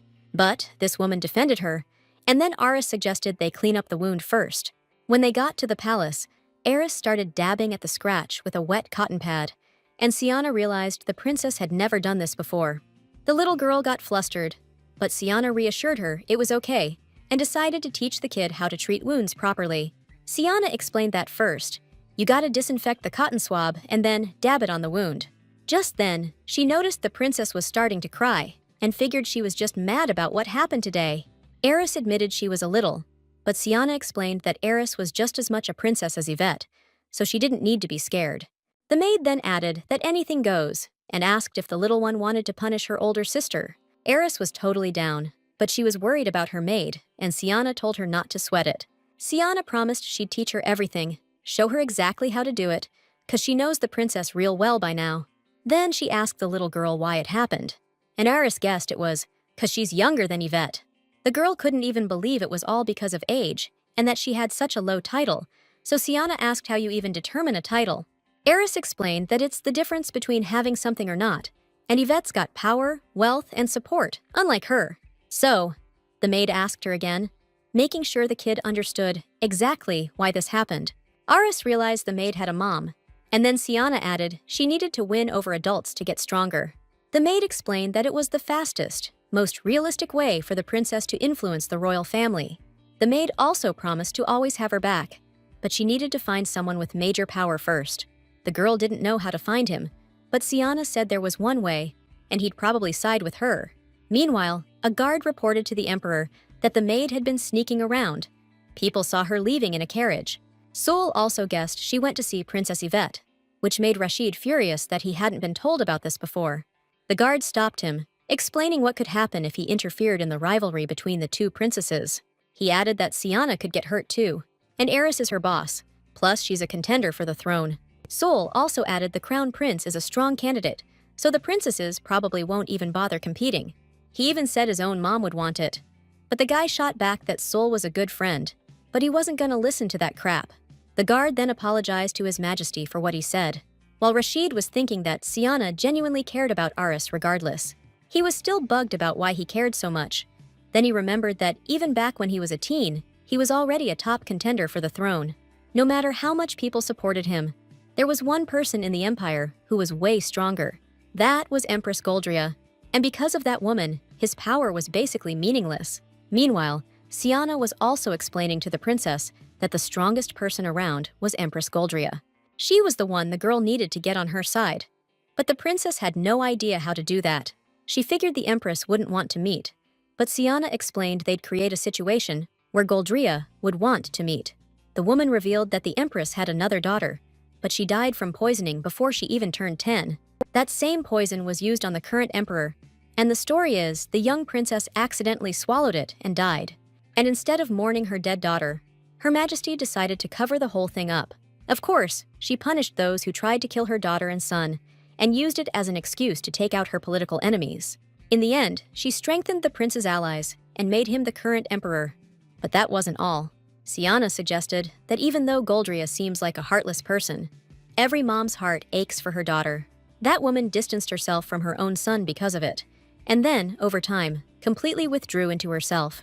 The girl could already picture the old empress being delivered the news about the little princess, and even though Eris was still sure it was hopeless, Siana kept assuring her that this was a golden opportunity for them. Then she asked the little girl to write a letter, saying how much she missed her mother. Soon this letter was delivered to Her Majesty Goldria, but when she read it, she immediately tore it in half. But they didn't give up at the Ruby Palace, and soon Aris sent the Empress another letter. Goldria didn't even bother reading them, just ordered them tossed right away. She did the same with the next few. The kid kept writing, knowing she was getting rejected every time, but she never stopped hoping to meet her. Finally, the Empress decided to actually read one of the little princess's letters. Following Siana's plan, the letter even had a peach scent, which was a little childish. Siana knew Goldria was old school, so it'd be better to use more elegant language. But she asked Aris to write to the Empress like a granddaughter who thought she was like a spring flower. The girl was still young, and she didn't get how old people could like that kind of stuff. Siana just asked for patience, and soon they got a reply in the style of the great poet the Empress favored. The maid was overjoyed that all their hard work on the letters hadn't been for nothing and had finally paid off. Aris just told the maid to keep it down and asked how long they had to keep writing these dumb letters. The girl told the princess not to worry, totally confident the Empress would summon her any minute now. She also noticed she wrote like Ruby Palace, while Goldria asked the maid what this princess even looked like. Siana, the maid, was still waiting for an answer when Aris hurried down from upstairs in her new dress. Next thing you know, the girl tripped and tumbled down the stairs, sprawled out at the bottom, and Siana freaked out. The maid didn't get why she was in such a rush, but the princess just held out an envelope to her. The servant wasn't sure what the letter was about, and then Aris explained her grandma had invited her to the palace. Soon they were ready and arrived to meet the Empress, where the princess politely thanked her for the invitation. Goldria greeted her granddaughter in a kinda dry voice, but it was obvious she wasn't happy to see her. Then the girl went up to her and explained that she'd prepared a small gift as a token of her gratitude.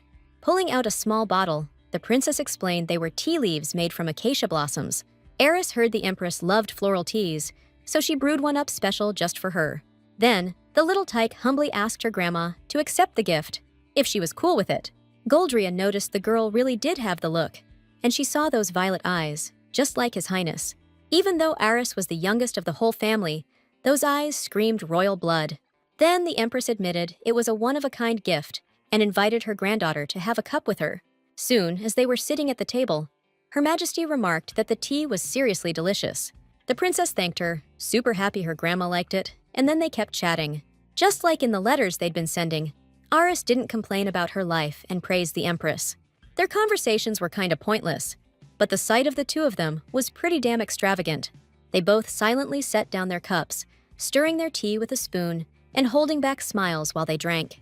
Aristia nailed court etiquette, flawless, no complaints.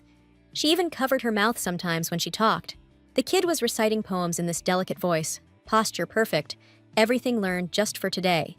Aristia also mentioned how pretty the garden flowers were, and Goldria decided she could have any she wanted. That totally made the princess's day, and she thanked Her Majesty again, flashing this adorable smile. The Empress thought to herself what a beautiful child she was, then announced it was getting late and dismissed her. The princess looked all flustered and started apologizing for taking up so much of Her Majesty's time. Then the little one thanked her one last time and headed back to her palace, hoping everything went okay. That reminded Goldria of how her own daughter used to apologize for bothering her and then leave. Her imperial kid always gave her this sweet, genuine smile, and she'd never forget it. It also just crushed Her Majesty that her girl died so young, and it's haunted her all these years. And then she looked closer at little Aris again, and was even more convinced she looked just like her. Back at the palace, Siana noticed the princess seemed lost in thought, so she asked her what was up. Aris explained that she used to think the Empress was someone without tears or blood, but now she saw that wasn't true. The maid then noticed that the princess's personality had changed a lot, and she was playing such a cute kid that it was hard not to smile. Still, there was one problem: the guilt, and if it hurt Aris this much, it was better not to do it again. Siana asked if the girl felt guilty about deceiving the Countess, and Aris admitted that she didn't feel that way at all. Aris explained that while they were together, the Countess hadn't asked her a single thing about the princess during their whole conversation. After all, a girl who'd lost her mother should be interesting in some way, like her beauty or her knowledge, right? But for Goldria, what mattered way more was how much the little girl looked like her deceased daughter. If that woman knew the real her, there's no way she'd be smiling so sweetly at this little girl. So, yeah, the princess basically feels like telling her grandma to go to hell. It even pissed her off a little, but after she calmed down, she asked the maid how well she'd done today. Siana admitted that the little one had done great, that she was proud of her, and Aris, hearing that praise, threw her arms around the maid. The maid, meanwhile, realized that instead of finding support for the princess, she was making her lose herself. She also thought now that this plan was way too cruel, but she didn't have any other choice. Recently, she bumped into His Majesty again, late at night in the garden, and immediately thanked him for his help. The girl explained that thanks to him, she was able to get what she wanted. And then she decided to ask him something. Siana wanted to know something about the deceased daughter of the emperor's mother, and he just couldn't refuse her. That's how the girl found out about the countess's daughter from the crown prince, and the empress's memories are tied to what the dead princess looked like. Also, that she really loved the smell of acacia, what color dresses she liked to wear, and what poems she liked to read. This would seriously mess with the empress's head, and that's all it'd take to trigger a grieving mother. That's how Empress Goldria will fall head over heels for a fake version of her dead daughter. Siana asked the prince how she could repay him for his help, but he said she didn't need to do anything. All he wanted to know was, out of everyone in the palace, why did she pick Empress Goldria? Rashid then clarified it was just a question, and he was genuinely curious, that's all. Siana admitted that back when she was just trying to survive as a powerless princess, this was her plan. She figured she could find some support, so she started digging up dirt on the imperial family. Just like now, she wanted to leverage the empress's grief over her lost daughter. The plans were similar. Thinking about it now, Siana realized she never stood a chance of reaching the empress from that far away, so she wasn't cut out for the job, but thanks to His Majesty's help, she managed to get to the empire. So, Princess Eris managed to pull off that plan instead, and it's all thanks to the emperor. Rashid asked if she blamed him for everything, but she confessed she blamed the family who abused her. But instead of getting depressed, she just kept scheming how to escape, and now she's totally stoked. The emperor thought it was seriously weird that she wasn't blaming her family's killer, but was actually psyched. Plus, he thought her face was kinda cute, but there was also something savage about it. Now Siana knew that if her plan worked, it was time to move on to the next stage. Soon, Yvette got another letter from her little sister and decided the girl had completely lost it. After a while, she visited her, and Eris thanked her for accepting her invitation and being her guest for tea. Yvette was genuinely surprised, 'cause just 3 months ago, this girl looked like a beggar, but now she'd totally changed. Then the 5th princess asked her to pour some tea and explained that this time she wanted the maid to serve her. And Yvette reminded the maid that she'd screwed up last time, asking if she even realized what she'd done wrong. Knowing she was just some low-level maid, she figured it'd be easy to get under her skin. Siana poured the tea perfectly, but then Yvette decided to complain about why she was staring at her. The maid just apologized, but the 5th princess kept insisting she was blatantly glaring at her. Then, Yvette decided the maid was mad at her, but Siana denied it. After that, the princess explained to her little sister that this maid needed to be taught a lesson since she didn't learn it last time. Then she ordered a whip to be brought, but Iris demanded her sister stop, saying she wouldn't forgive her if she touched Siana again. Yvette just got angrier, not understanding why the brat was counting on Granny's help and now dared to act this way towards her. She admitted she knew everything and then decided to share something the little girl didn't know. Yvette asked why Eris thought she could rely on the Empress, even if she was His Majesty's biological mother. She also said that the person the girl was relying on was powerless, since the Emperor hadn't spoken to her in ages. The 5th princess confessed that everyone knew Rashid taking the throne was a done deal, except little Aris. She couldn't wait to see that woman fall, and thought the kid was just dumb for picking someone who was buttering her up. That's when Her Majesty showed up, surprised to hear such filthy words coming from a young lady's mouth. Yvette was completely stunned and lost her voice for a second, not understanding why the Empress was there. Eris immediately ran to her grandma and tried to explain, while the Empress asked what was going on. The little one explained she was having her first tea party and invited her sister, but figured she messed up and admitted she was ashamed now. Then the little princess also pointed out there wasn't an adult in her palace who could teach her things properly. The Empress looked at the girl, realizing she didn't have a mother, and promised she would help her. While Yvette was wondering how Goldria dared show up, she started scolding her for insulting a child. She yelled that the 5th princess was totally looking down on the kid, while treating Eris like some innocent little lamb. Then, Her Majesty snatched the whip and laid into that so-called princess's hands. She'd heard Yvette was trying to punish a maid, so she decided to show her how it's done. That's when the 5th princess started claiming she was His Majesty's descendant, so Goldria couldn't touch her without the Emperor's permission. But Her Majesty was like, "How dare this chick threaten me with my own son?" And that just set her off. The Empress told Yvette she could ask anyone what they thought about it, for all she cared.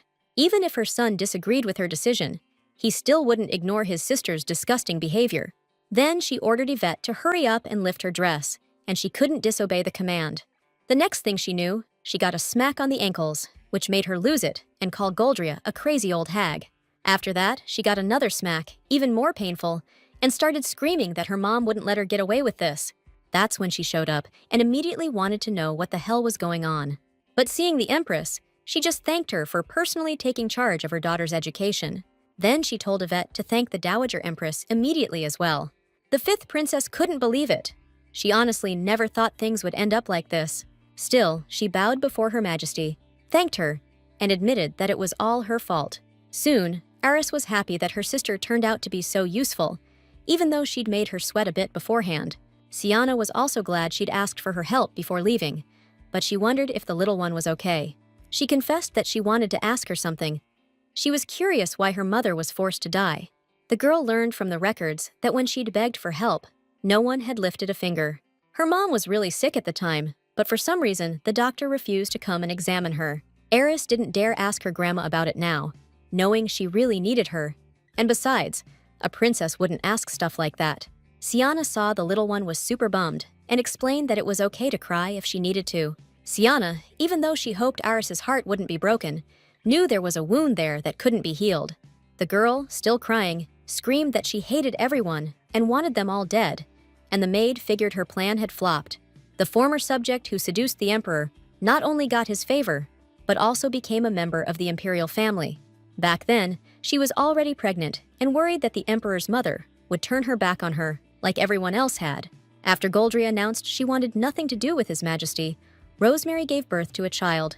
It was a beautiful princess, and the palace was decked out with jewels and packed with people. The palace, at that moment, was far from reality, and Rosemary apologized to her daughter that all that was really here was hypocrisy and malice. Now, even though the palace was a battlefield, Siana wanted to use the person who killed the princess's mother.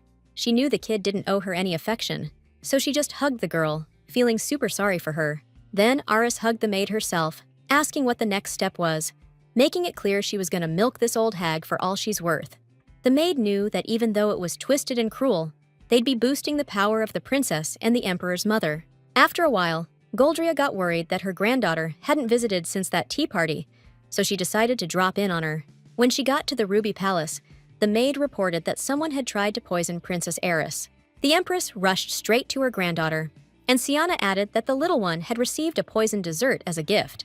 Luckily, the poison wasn't lethal and wouldn't last long, and the doctor assured them that the girl would recover soon. Still, the princess's body was weak, and there's been no improvement yet, and Siana also confessed that she couldn't reach Her Majesty. The maid started apologizing, but the Empress told her to stop, knowing that she was the one to blame. And then she hugged the little girl, asking her to get well soon and not to worry about a thing.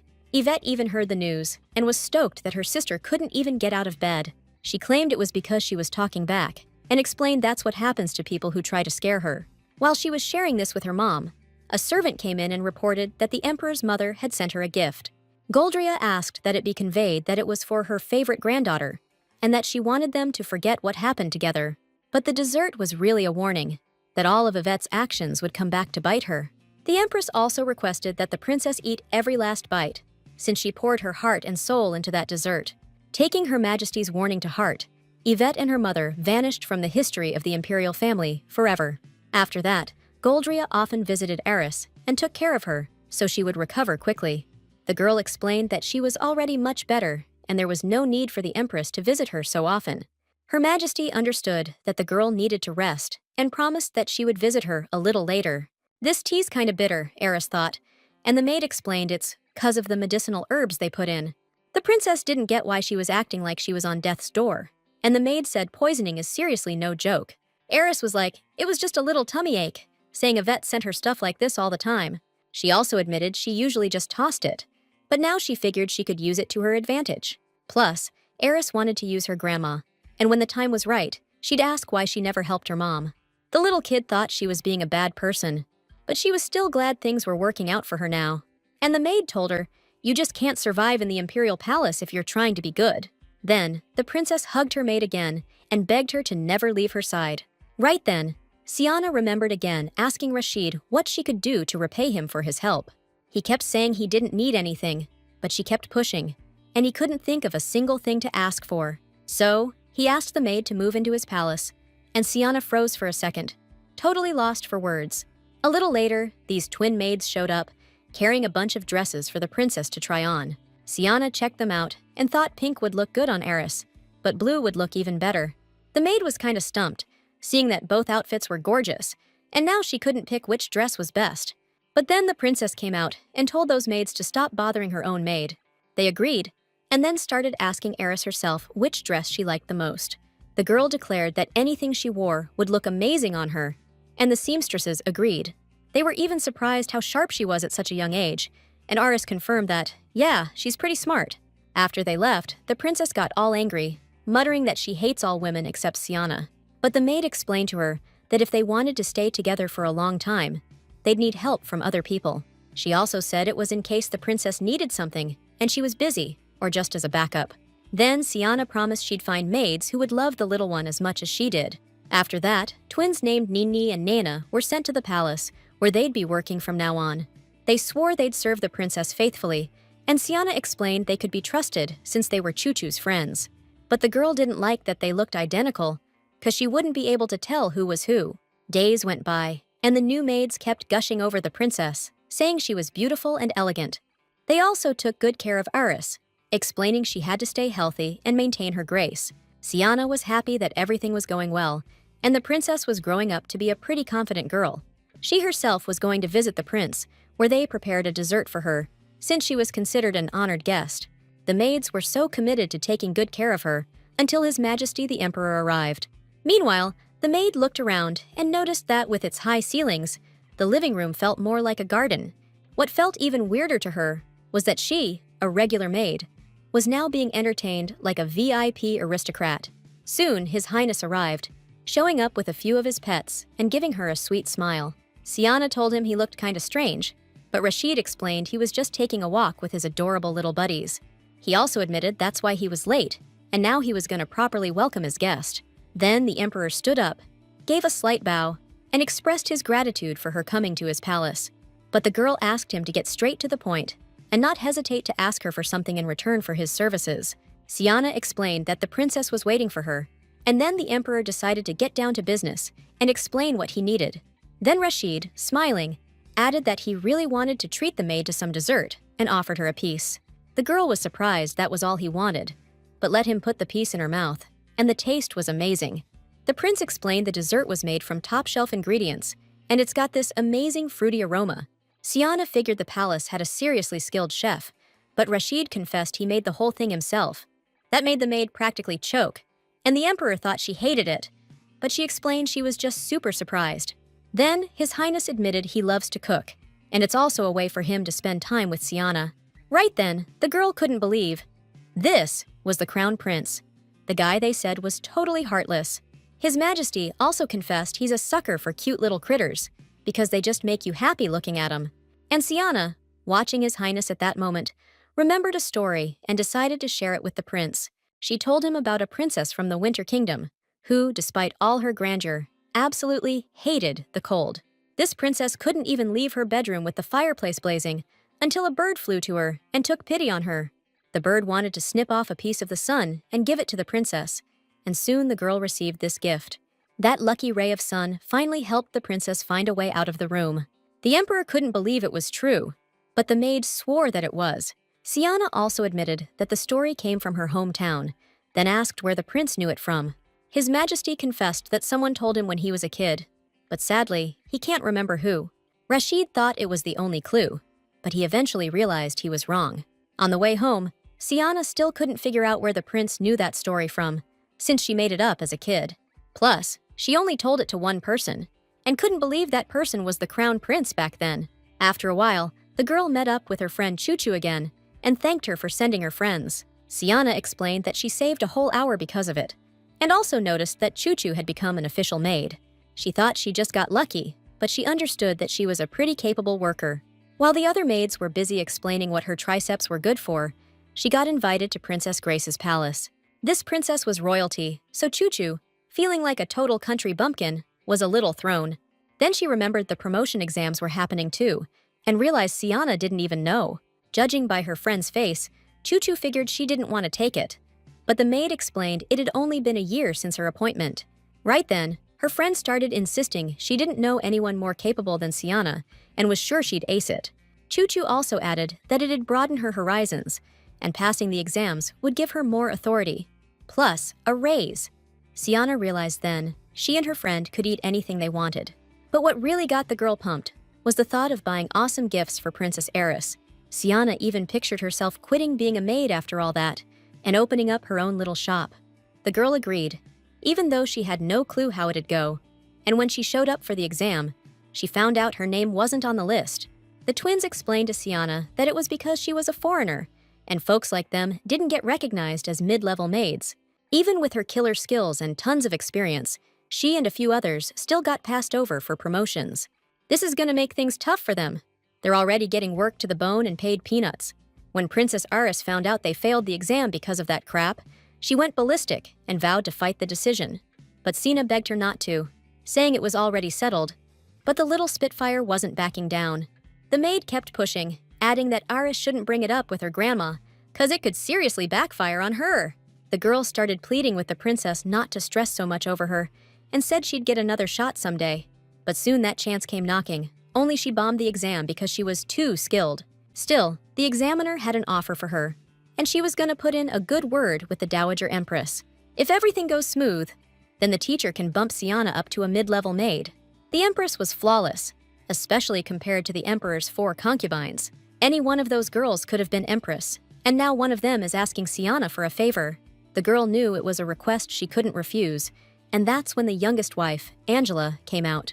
This lady looked way younger and more innocent than the maid expected, and she greeted her guest right away.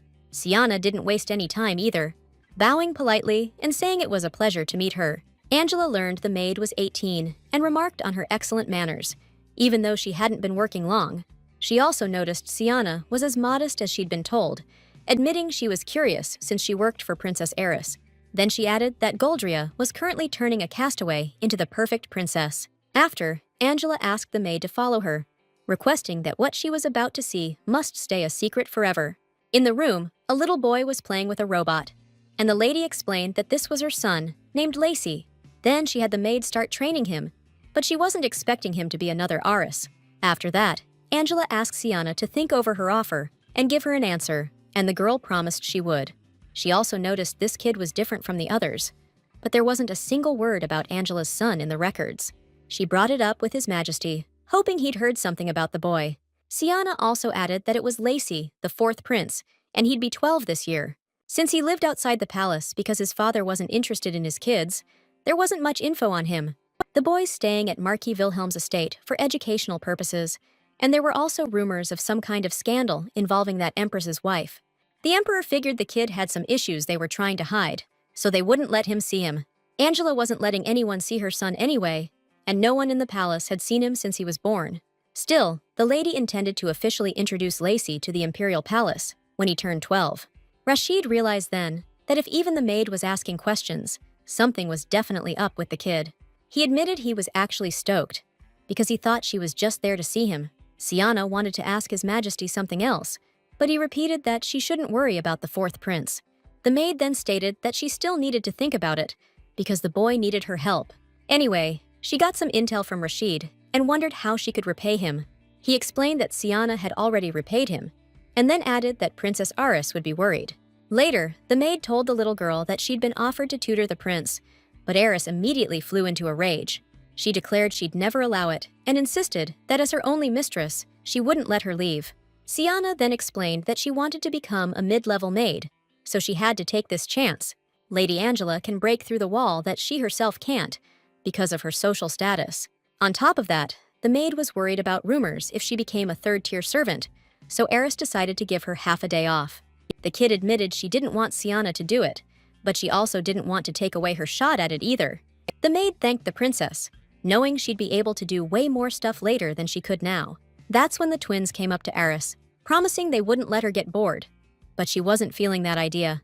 But what calmed the little one down was knowing Siana would still take care of her until she became a mid-level maid. The servant understood that even though she wasn't that great at it, she'd do whatever it took to help the empress. Angela was stoked she agreed, but she also knew she was probably thrown off by the sudden request. The girl couldn't even believe her mistress was thanking a maid, then asked her to hammer out all the details. Siana explained that the lessons would be 5 hours a day, right up until the boy's birthday. If the results are good during that time, her mistress would bump the maid up to mid-tier.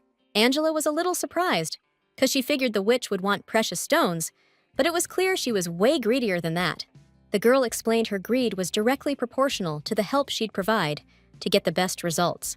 Then the maid asked how long the prince had been like this, and the empress decided to tell her everything from the beginning. As soon as the boy was born, the emperor was ecstatic and praised his wife, saying she'd done a great job. After that, he declared that Angela would be empress, and Marquis Wilhelm would be more powerful than ever. The emperor was also planning to give the kid to a wet nurse, so his wife could relax for a while. A little later, a servant came to her looking worried and explained that His Highness had become kind of off. She explained that he never made eye contact and didn't respond to his name, but Angela demanded they stop calling her son weird. Angela brought this up with the emperor, and he allowed her to rest and recover outside the castle. He also promised that he'd heal their child no matter what, and his wife suggested he come with her. But His Majesty said that would start rumors everywhere, and declared that Prince Lacy needed to get better and wise up. The emperor also made it clear that the boy could only return to the palace when he became the perfect prince. Years later, Angela accidentally saw her father trying to tutor the boy himself and got really scared. He just started yelling at her for daring to come to the estate without permission. Angela thought her father wanted to make Lacy look like an idiot at the first banquet, so he'd never become emperor. The Marquis also told her that no matter what he did, the prince still didn't understand anything and refused to act like a person. The young lady was really worried, but knew she had to find a way out. And a few days ago, she came for Lacy. That day, the moment came when she could take her son, but she wasn't allowed to be called his parent. Her father, the Marquis, promised he'd be back for Lacy's birthday, and she was afraid he'd find out the boy had been here the whole time. Now Angela was hoping for the maid's help, because if her father saw the boy had gotten smarter, he wouldn't blame her. This situation's way worse than Sienna thought. She knew the lady had it rough. But the kid's the priority now, and she swore she'd do everything she could. After signing the contract, she knew she had to try even harder, then asked where the prince was. Angela explained that His Highness is super sensitive, but only notices what's right in front of him. The biggest problem, though, is that it's impossible to connect with him. Sienna walked up to him, tried to talk, said the weather was nice, and held out her hand. But the boy barely reacted, so the maid told the lady that he wasn't sick, just born this way. She also explained that since he isn't sick, there's no cure for him either. Still, Sienna added, there's a way to slightly improve his condition, and even if it's tough, she'll help the lady. Angela was shocked, but agreed to anything just to make her boy better. The lady was worried because she was used to taking care of her son all by herself, without a maid, and had never looked for help before. Still, she had asked Sienna to tutor him, but she didn't get why she was only planning to spend a month with the prince. The girl explained that she had spent a long time tutoring a princess, so she'd share all the knowledge that could help.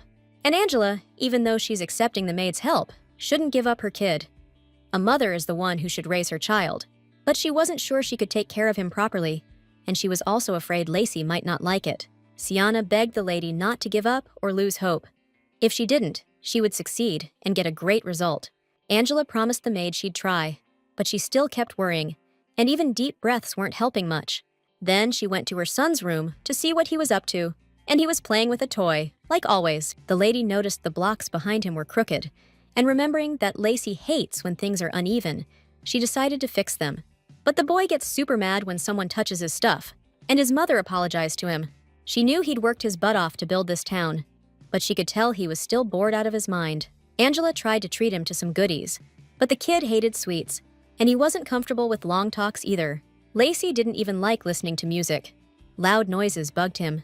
And then it hit her. He used to love to draw.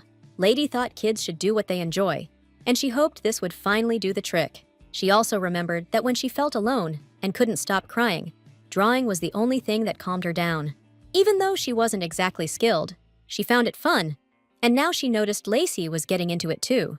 Before long, after the boy spent some time with a brush in his hand, he whipped up an amazing painting. Angela was blown away and thought he wasn't just a genius, but a once-in-a-century genius, with a talent most people can only dream of.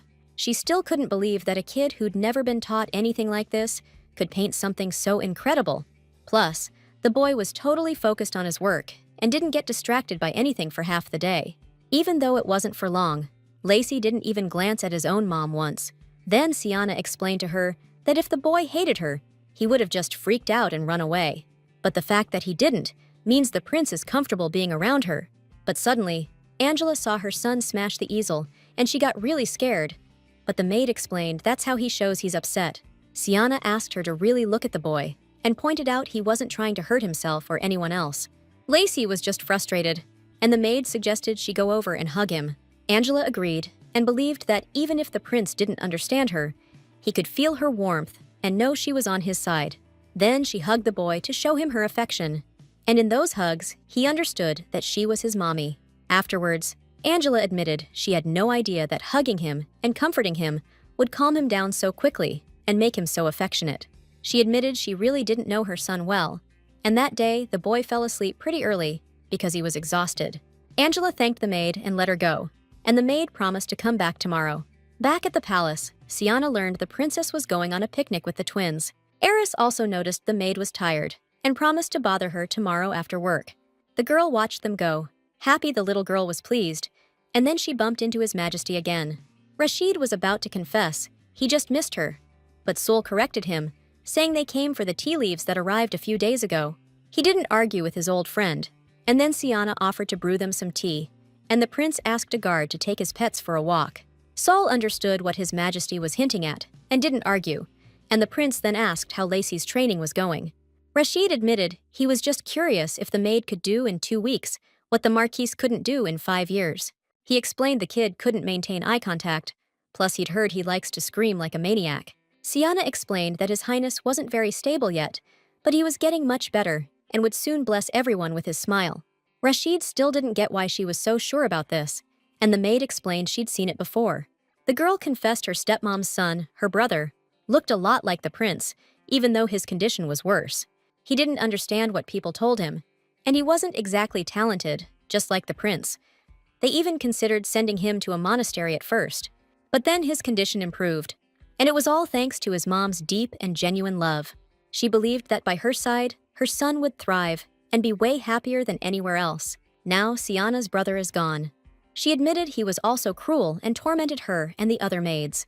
That's why the girl decided to tell His Majesty everything, and she also confessed she doesn't feel anything about her family members' deaths. Either way, what's more important to her right now is that the prince's condition is improving every day. Sienna also believed that at this rate, he'll be able to carry himself with dignity by his birthday. A little later, Angela explained to her son that he should repeat after her, and if he succeeded, she'd kiss him and give him new paints. Soon, the kid was able to repeat that he was the 4th prince, Lacey, and thanked everyone for coming to his birthday.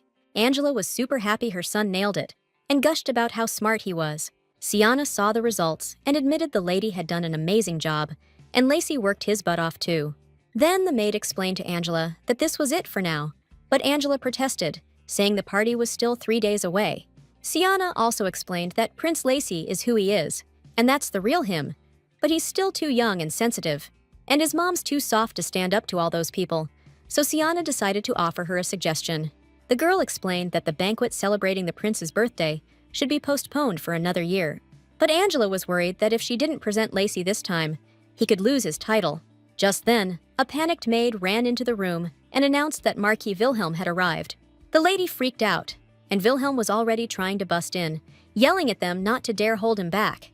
The maids told him he needed permission to enter the Empress's palace, but he just threw them out.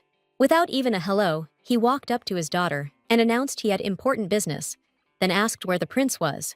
Angela immediately started explaining that Lacey was lonely back at the estate, so she couldn't leave him alone. Then she brought him to the imperial palace, where she started tutoring him with the help of a talented maid. They managed to improve his condition, and Angela hoped her father would appreciate it, but he also suggested postponing the banquet. He even added that if this didn't work, they could just announce the prince had died in an accident. Still, he couldn't do that to his own grandson, and he was glad he didn't have to worry about that problem anymore. Then the Marquis told his daughter not to worry, because he knew how to help Lacey now. He explained that with magic, someone could control the prince throughout the banquet, and they could fool the guest. The Marquis also explained that they just didn't have any other choice, since it was the only way to meet expectations. He assured his daughter it was just temporary for the banquet, then he'd get back to training the kid himself. Now the Marquis was sure he could protect not only the family's honor, but Lacey's honor too. Angela begged her father not to, saying it wasn't necessary anymore, and she didn't want to do something so awful to her son. But he yelled that she needed to face reality, saying he didn't want to resort to this either. Then, entering the room, the Marquis saw the boy peacefully drawing some picture, but Grandpa was determined to take him, and he didn't even stop when his daughter fell to his feet, begging.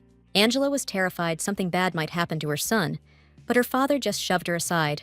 Then, he grabbed the little prince, who, scared out of his mind, started calling for his mommy to protect him. But the lady couldn't disobey her father.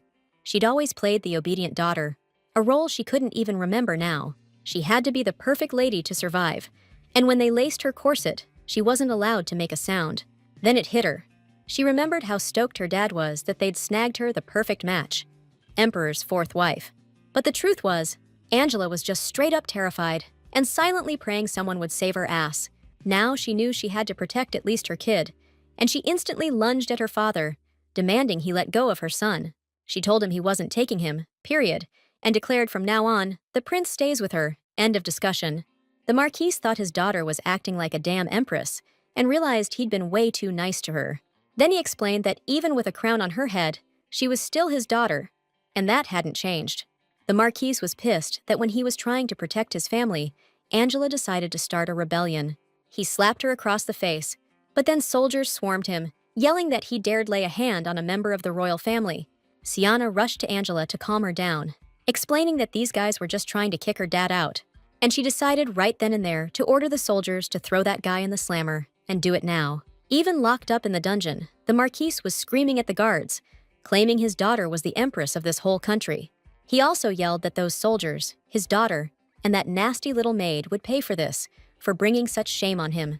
That's when he noticed that very maid approaching him, but he told her not to even think about begging for forgiveness. But Sienna explained that she wasn't there to ask for forgiveness, but to deliver a message from her lady.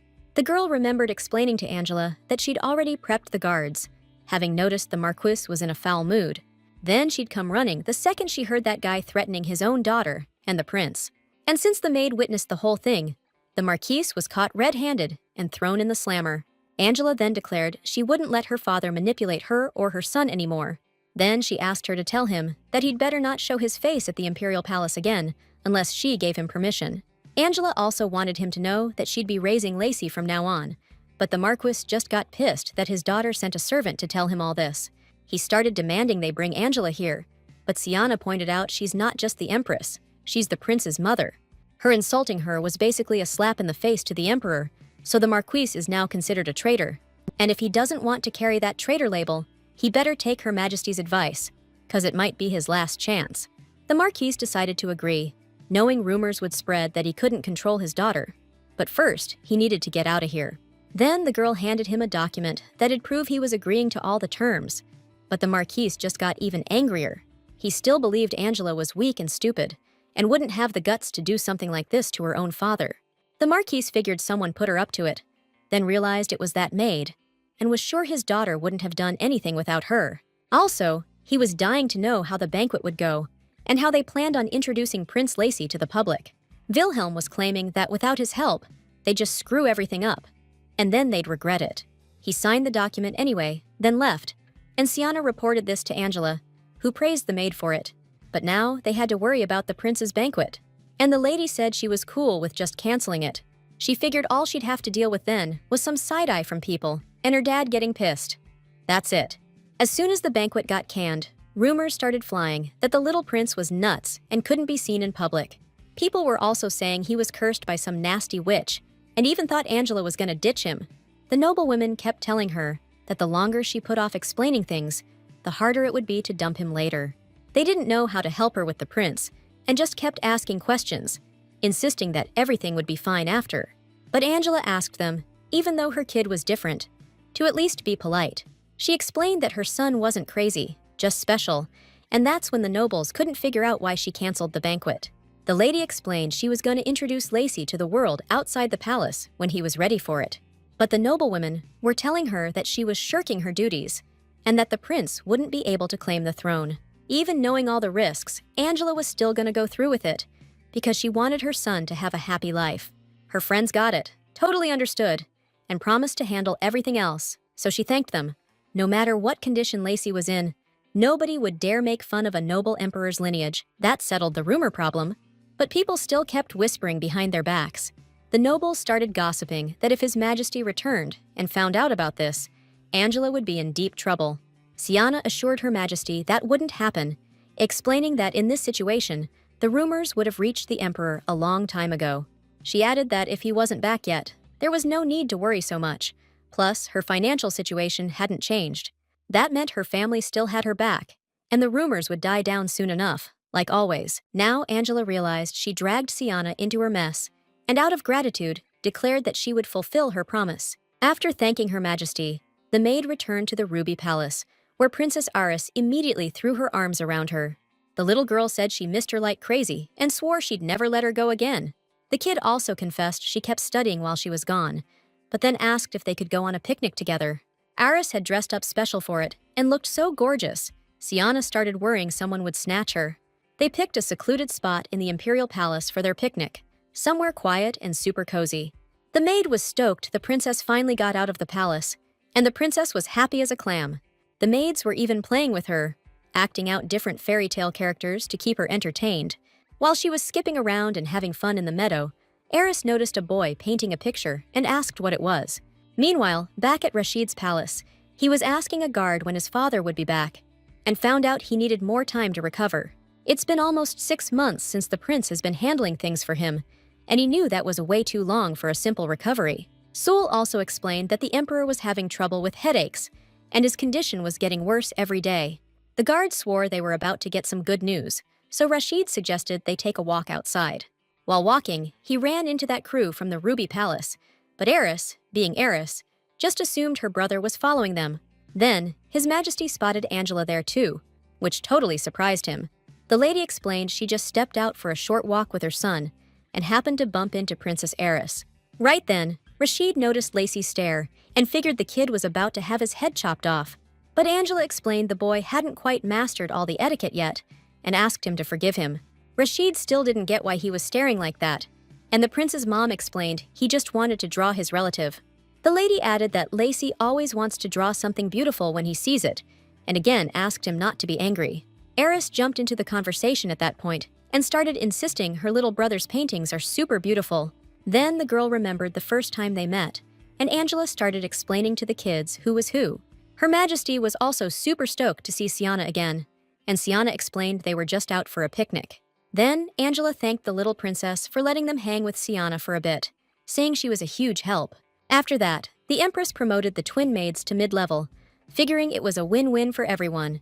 Nini and Nana were at a loss for how to thank her, but she told them to thank their friend instead. That's when they started begging Siana to let them do something for her as a thank you, but she was just happy they took care of Aris. They were still super grateful, because if it weren't for her, they'd still be getting exploited, working like dogs for peanuts. The little princess noticed then that Lacey was drawing, and he was actually really good at it. The kid confessed he only wanted to draw beautiful things, and then Aris asked him to draw her. Soon, the picture came out totally amazing, and it even seemed to have a rose scent coming from it. All the while, the girl was muttering that the other royals only knew how to curse, but Lacey was a straight-up talent.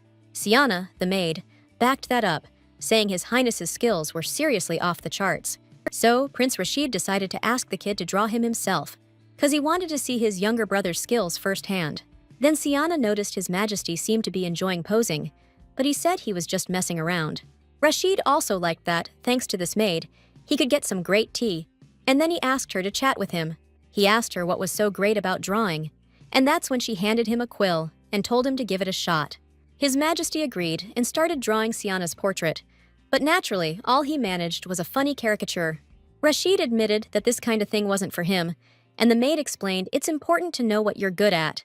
She explained that instead of putting everything off till later, he could just give up and not do what he sucks at. Then Siana added that people tend to obsess over what they don't have, so she thought it was important to realize that right away. Better to crush it at what you're good at than stress about what you're bad at. Rashid just burst out laughing. He finally understood why she went from princess to maid. His Majesty realized she was way happier like this and told her he was happy for her. She wasn't expecting to hear that, even though becoming a mid-level maid was a huge deal for her. It's way harder for a foreigner from a defeated country to pull that off, easier to grab a star from the sky. But Siana did it, And Rashid was genuinely happy for her. He had no idea she got that position through some shady stuff, and thanks to Her Majesty. But right now, Siana was feeling butterflies in her stomach. The maid thanked the emperor for his congratulations, and her smile seemed even sweeter to him. Rashid suddenly had this urge to wrap her in his arms and never let go. Right when he was lost in his head, the guard soul interrupted, announcing the little prince's drawing was ready. Everyone rushed to see the results and just froze, stunned. The emperor's portrait was unbelievably gorgeous, like he was about to step right off the page. That's how lifelike it was. Because Lacey really is an artist who got a gift instead of the normal life the devil stole from him. And out of the hundreds of paintings he'll do, the ones that'll go down in history, this one's gonna be one of the greats. Later, Siana got her new uniform, and Aris said she looked like a ripe peach among green leaves. The girl loved the uniform too. It wasn't all worn out like the ones the lower-level maids got. The twins got the same uniforms, and they were totally stoked. Earlier, the princess got a letter from her grandma, who heard her maids were leaving for training. So she's inviting the little one to her palace, so she won't be all alone and bored. Taking advantage of the situation, Eris decided to throw a banquet every single day while she was living in that palace. She'll eat whatever she wants, get whatever she asks for, and generally try to squeeze every last penny out of the old lady. It was time for the maids to leave, and Aris threatened Siana that when she got back, she wouldn't let her out of her arms, and the way she looked at her favorite maid at that moment really made the twins happy. Arriving at their destination, the maids noticed the atmosphere was totally different there. There were a ton of mid-level maids there, but you could feel some kind of tension in the air. Megan came out to greet the newbies and immediately warned them in a slightly annoyed tone that even though they passed the exam, they hadn't officially received their status yet. They'd have 3 weeks of training, and if any questions about their qualifications came up, they'd get demoted again. The maids' duties are strictly divided. The lowest level maids are responsible for cleaning and laundry. They're managed by mid-level maids, making sure the work goes smoothly. Top-tier maids? They're basically serving the lords themselves. They'll each have a designated spot, yeah, but that's just for show. Things get switched up. Even though Siana was experienced, she was hoping the local maids would give her a hand. Then hit her up, reminding her that she's known as the troublemaker from the conquered country. Heard she had support on the outside, but said she'd only be judged on her skills. And starting today, Siana's in charge of prepping ingredients in the kitchen. She better be ready, because if she screws up, they'll rat her out immediately. The girl got the feeling that just didn't like her for no good reason. Even though she actually likes being around a bunch of people who have their own systems and ways of doing things. The maid assigned to work with her just told her to watch and figure things out herself. So, Siana heads into the kitchen, greeting everyone right from the doorway. But all eyes were glued to her, and it felt like a cold chill running right through her bones. The atmosphere was super grim, and the maids themselves looked pissed, like straight-up demons. Moving further in, Siana caught a familiar wicked giggle. She turned around and saw Jean, who looked like she was already plotting something. You could tell by her tone that she wasn't thrilled about Siana being there. Not long ago, when they told her about a new mid-level maid, Jean couldn't believe it. Plus, they told her to keep an eye on her, since all the lower-level maids listened to her. And now, Jean was practically green with envy that Siana reached that level in almost no time at all. She couldn't figure out why she hadn't just croaked in that ruby palace. Then Jean started spreading lies, saying Siana used some kind of trickery to get the position. Like they came together, and there's no way she could have made it to the official training stage otherwise. That ginger witch started rumors that Siana was a liar and stubborn as hell, and that she only got promoted because she stabbed her friend in the back. Now, seeing all those looks, Siana realized Jean had been running her name through the mud. But that didn't break her.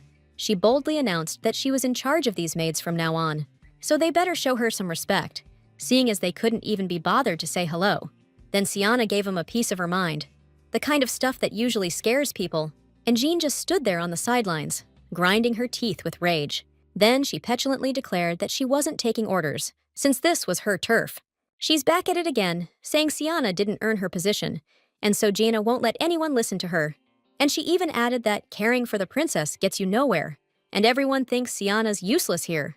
That's when the redhead caught a well-deserved smack across her arrogant face, and Siana, in a calm voice, announced that everyone's fired if they're not going to cooperate. She also didn't deny that she didn't exactly get the mid-level maid position fairly. She got the spot because of a recommendation from some big shot higher up. Siana threatened to tell that person that they weren't listening to her, and that would cause them problems. Because when she's asked why the maids aren't listening, she'll say it's because they don't take her seriously, just because she was recommended by that person. In that case, all the lower-level maids are gonna have a bad time. The girls were freaked they were gonna get reamed, so they bowed their heads and greeted Sienna. But Jean kept bitching, not believing her backer was anyone from the royal family. Those words were starting to piss Sienna off, and she shot a death glare at the red-haired jerk. That look, the kind that chills you to the bone, actually gave Jean the creeps, but she still threatened to rat Sienna out the exact same way. And she stormed off, slamming the door, while Sienna was just glad she didn't have to keep making excuses or inventing stuff. She'd made a decent impression on the others anyway. Now she could finally get to work and started asking the maids what and how much food had been delivered to the kitchen. The rest of the day went by like that, and no other problems came up. Sienna was checking the supplies, where you gotta check not just the quantity, but the expiration dates too. Everyone was stuck here till dawn because of that, and their arms were killing them.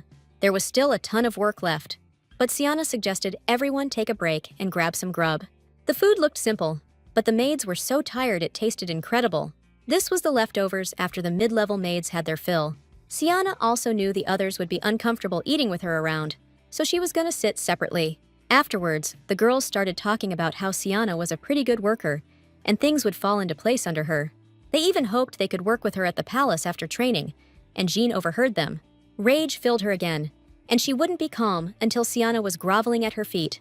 Then she yelled at the others, painting Sienna in the worst possible light and reminding them she'd threatened them not long ago. Jean was shocked to hear the other maids now had a good opinion of their supervisor. Totally done with that kind of talk, she stormed out of the kitchen, cursing Sienna under her breath. It pissed her off that these maids already forgot who put food on their damn tables. So, she swore she wouldn't let Sienna become a mid-level maid, not on her watch. She even thought about torching the whole place, but realized that'd be going too far. Instead, she decided to smear Sienna's name again and headed off to find Maid. A week had passed since then, and Sienna was feeling drained and sleep-deprived. She was stuck working late, and out of nowhere, everyone started nitpicking everything she did. Sienna got blamed for sharing leftovers with the maids, like they'd get spoiled or something. But the way she saw it, what was the big deal? But started yelling that the maids would lose all respect for the mid-level staff if they did that. Sienna kept arguing that their work efficiency had actually gone up. They were even getting better ratings in the other kitchens now, but those excuses didn't fly. Kept tearing into her, nitpicking every little thing. Sienna wasn't really mad. She knew it was just part of the job, and she was ready to handle whatever came her way. The next day, when she got to the warehouse, she saw the maids had arrived way too early. They had a ton of work, but luckily, they'd prepped some stuff the night before. Plus, the new system meant they weren't mixing up which ingredients went to which kitchen anymore. But everyone freaked out when they walked into the kitchen. It was completely trashed. Sienna was the most shocked, but she had a pretty good idea who was behind it. Plus, there was a mouse just strolling around, chowing down on the spilled food like it owned the place. All three of them had to bust their asses to get everything back in order, and they were practically dead on their feet. As soon as they were done, came in, totally pissed, wanting to know what the hell was going on and why all the noise. Jan was right behind her, needling them about how badly the place was being run, saying that's why they had a mouse problem. And suggested Sian, who was so confident yesterday, try to explain herself. After all, she'd said there was nothing to worry about, but it looks like things aren't so great, huh? Then she reminded her that this kind of thing happens when you let the lower-level maids off the leash. Jean was just loving it, figuring Sian would start begging not to demote her. But then she suddenly admitted she was to blame for the mess, but said she needed to figure something else out before she took her punishment. A lot of ingredients are ruined, and they're gonna be making breakfast soon, so there could be problems.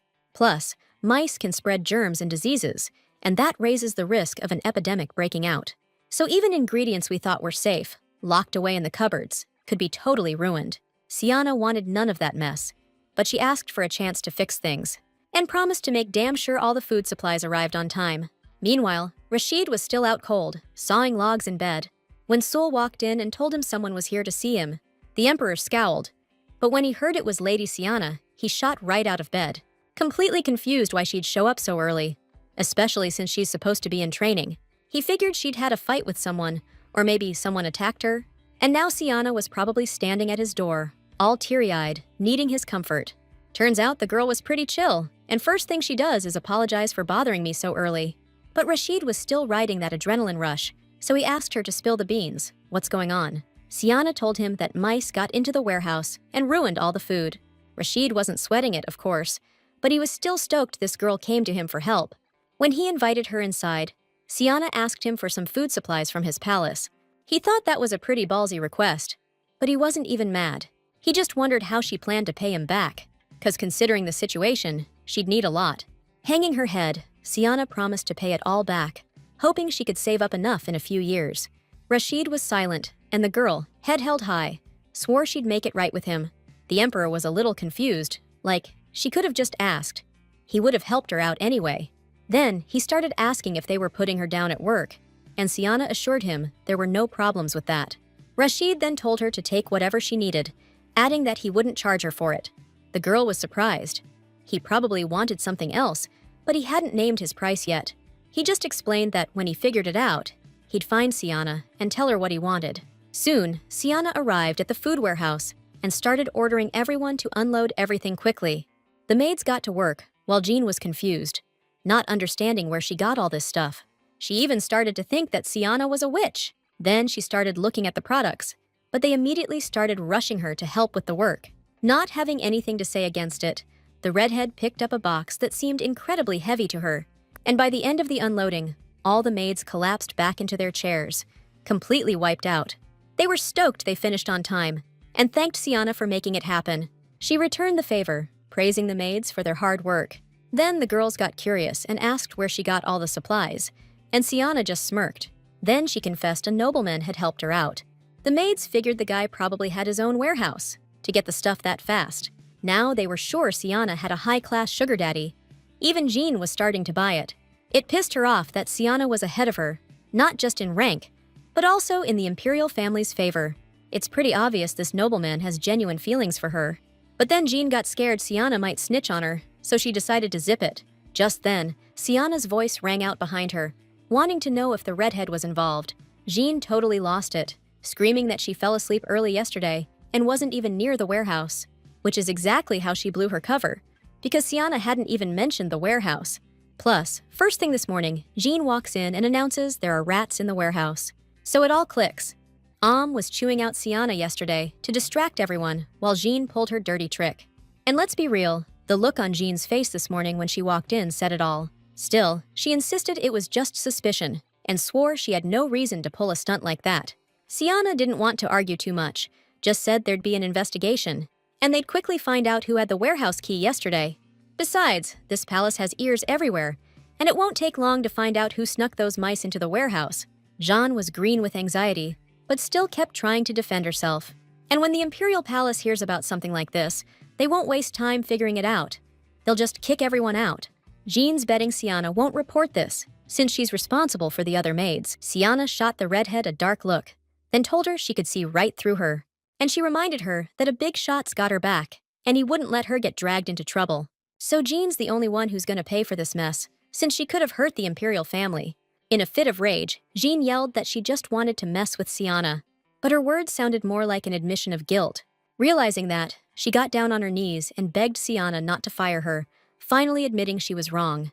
But Siana told her to spill the whole truth if she really wanted forgiveness. Leaning in a little, Siana asked who else was behind this whole thing, and the redhead confessed that she asked to distract Siana while she let the mice loose. That's when the maid, barged in, screaming that this was total BS and she had nothing to do with it. Still, she begged them to keep it a secret, even promising to apologize to Siana. But Siana just started playing games, saying her patron was super worried about the whole thing, even suspected she was being bullied. Now she was acting like she didn't know what to do, like she couldn't lie to her patron. Knowing the fate they could face, Jean and started sincerely begging her for forgiveness. Then Siana suggested they just pretend nothing happened, so that mysterious guy wouldn't have to worry. Plus, the food she brought would be enough for the whole palace, but it cost a pretty penny. And since Jean and were responsible for the incident, they were gonna have to take the heat for it. And as Siana wished, the guilty maids were handed down a harsh punishment. For conspiring with a low-level maid and for bribery, the servant was demoted to the lowest rank. Jean, that sneaky troublemaker, got demoted to intern. Talk about a total humiliation. And to top it off, they're docking her pay for all the ruined food. As for the rest of the maids who actually did their jobs, they're getting a bonus. Later, Emperor Rashid summoned Siana and praised her amazing talent. But after really looking at her, he noticed she seemed upset about something. Even though she was trying to act all distant, she asked how His Majesty could tell. She got the feeling like he could somehow read people's emotions. Rashid admitted he didn't have any powers like that, but he was good at taking care of those who were vulnerable. Just then, he held out his hand, and a little bird landed on it, and Siana realized he saw her as a pet. Then Rashid promised he'd listen if she ever wanted to talk about what happened. Siana appreciated him helping her out, but she was worried about Jean, who was bawling her eyes out for the first time ever. All she ever wanted was to be a top-tier maid, and now she was so crushed she couldn't even say a word. And now Siana felt guilty for ruining that maid's dream.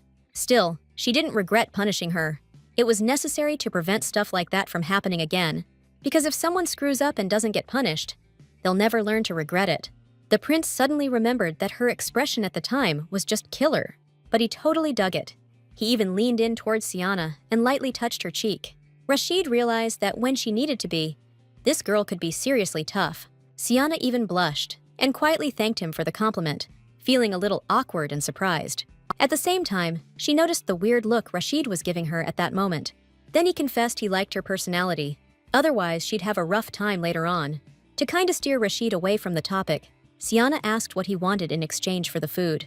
She was hoping he'd just ask for tea like always, but Rashid suddenly asked her to go on a date with him. After that bombshell, Siana was speechless. She figured he was just messing with her. Rashid realized he was too blunt and explained he had business outside the palace and wanted to take Siana along. The reason for this was even weirder. The dude explained he was scared to go alone. The girl started trying to talk him out of it, since she didn't have the right permission to leave. But Rashid told her not to worry about it, assuring her there wouldn't be any problems. Siana knew herself. Nobody would go against the crown prince, but she still couldn't believe they were going on a date. When they arrived, Rashid was about to get out, but Siana stopped him. Just a reminder, you're the prince, and you shouldn't be wandering around alone without guards. You could run into the assassin, and then we'd have a real problem on our hands.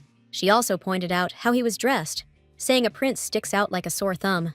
She explained her worry by saying she was just a maid, and it was her job to worry. So Rashid agreed to disguise himself as a commoner, so he wouldn't need security. They headed to the market, which was overflowing with all kinds of fruits and vegetables. Rashid admitted it was his first time ever at a market, and he'd pretty much spent his whole childhood locked up in the palace. And when he got older, he was shipped off to the battlefield. It's only been a few months since he and Siana came back to the palace. The girl suddenly realized they actually had something in common, even though she always thought they were total opposites. She was so lost in thought that his last words went right over her head. Rashid repeated himself, saying he was talking about the festival, which was supposed to be today. They paused briefly by the fountain to take in the view. Then Siana's stomach started growling, and Rashid, realizing she was hungry, suggested grabbing a bite. The girl was down, but asked if they could hit up that shop with the most refreshing beer in the whole empire. Rashid was a little surprised Siana liked beer, but hey, she's a grown woman. Besides, according to the maids, it helps you unwind after a long day and forget about your troubles.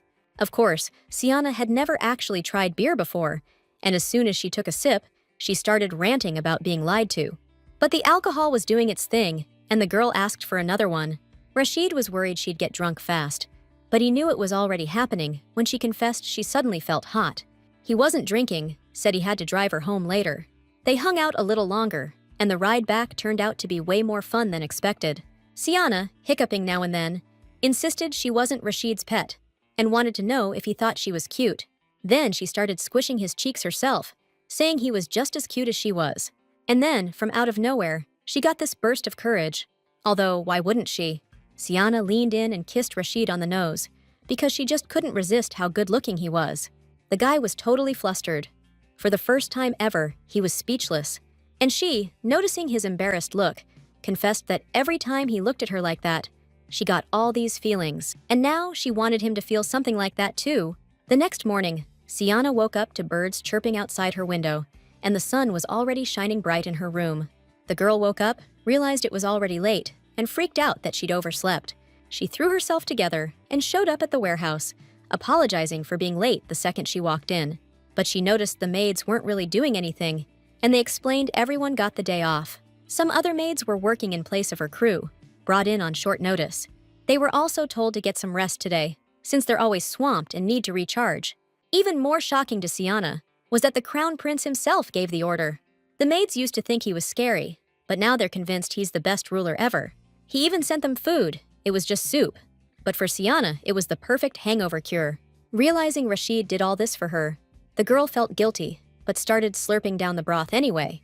It was still warm, and her stomach instantly felt amazing. Siana had barely gotten a few bites in when she heard a familiar voice behind her. Jean walked in and quietly confessed that she was allowed to start classes again tomorrow. Siana didn't know what to think, like she was somehow to blame now. For a moment, Jean just stood there silently, like a kid who'd been caught doing something wrong. And then she admitted she felt really guilty about what she did to Siana and was genuinely sorry. She also said she didn't want to lie to her anymore because it was just too hard on her. Siana calmly explained that lies are like an avalanche. One day, they might just crush the liar. Still, she was glad Jean had decided to take responsibility for her actions. The redhead couldn't say anything at that moment except to express her gratitude. Siana mostly just chilled in bed the rest of the day and felt refreshed by evening. Still feeling that hangover, because she definitely overdid it last night.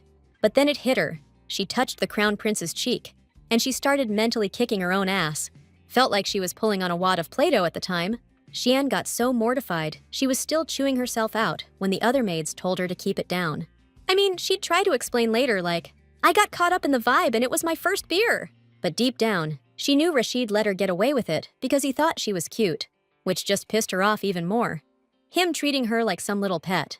So she vowed to apologize for acting like a total idiot. She decided to catch up with him the next day, after her shift ended. Meanwhile, His Highness had been in bed for ages. But sleep just wouldn't come. He couldn't shake the memory of Siana's kiss, and he was dying to see what her face would look like when she showed up. Rashid caught himself again, looking forward to seeing this girl. Meanwhile, a maid was walking down a warehouse hallway with a candle in her hand. She went into one of the rooms and noticed the food supplies were scattered all over the place again. The next day, Siana showed up to see His Highness and apologized for what happened before. And she clarified that she was apologizing for her inappropriate behavior. The girl vividly remembered pulling his cheek, and she must have done it hard, because she's always kneading dough in the warehouse. It was totally unintentional, but the prince was curious what else she remembered. Turns out, that's where her memories of that night cut off. Rashid started hinting that there was something even weirder, and Siana got freaked out that she might have punched him. Realizing the maid was taking forever to catch on, His Highness decided to give her a hint. He leaned down and booped her on the nose, just like she'd done to him. Then, he explained that it had totally caught him off guard, but told her not to apologize because he liked it.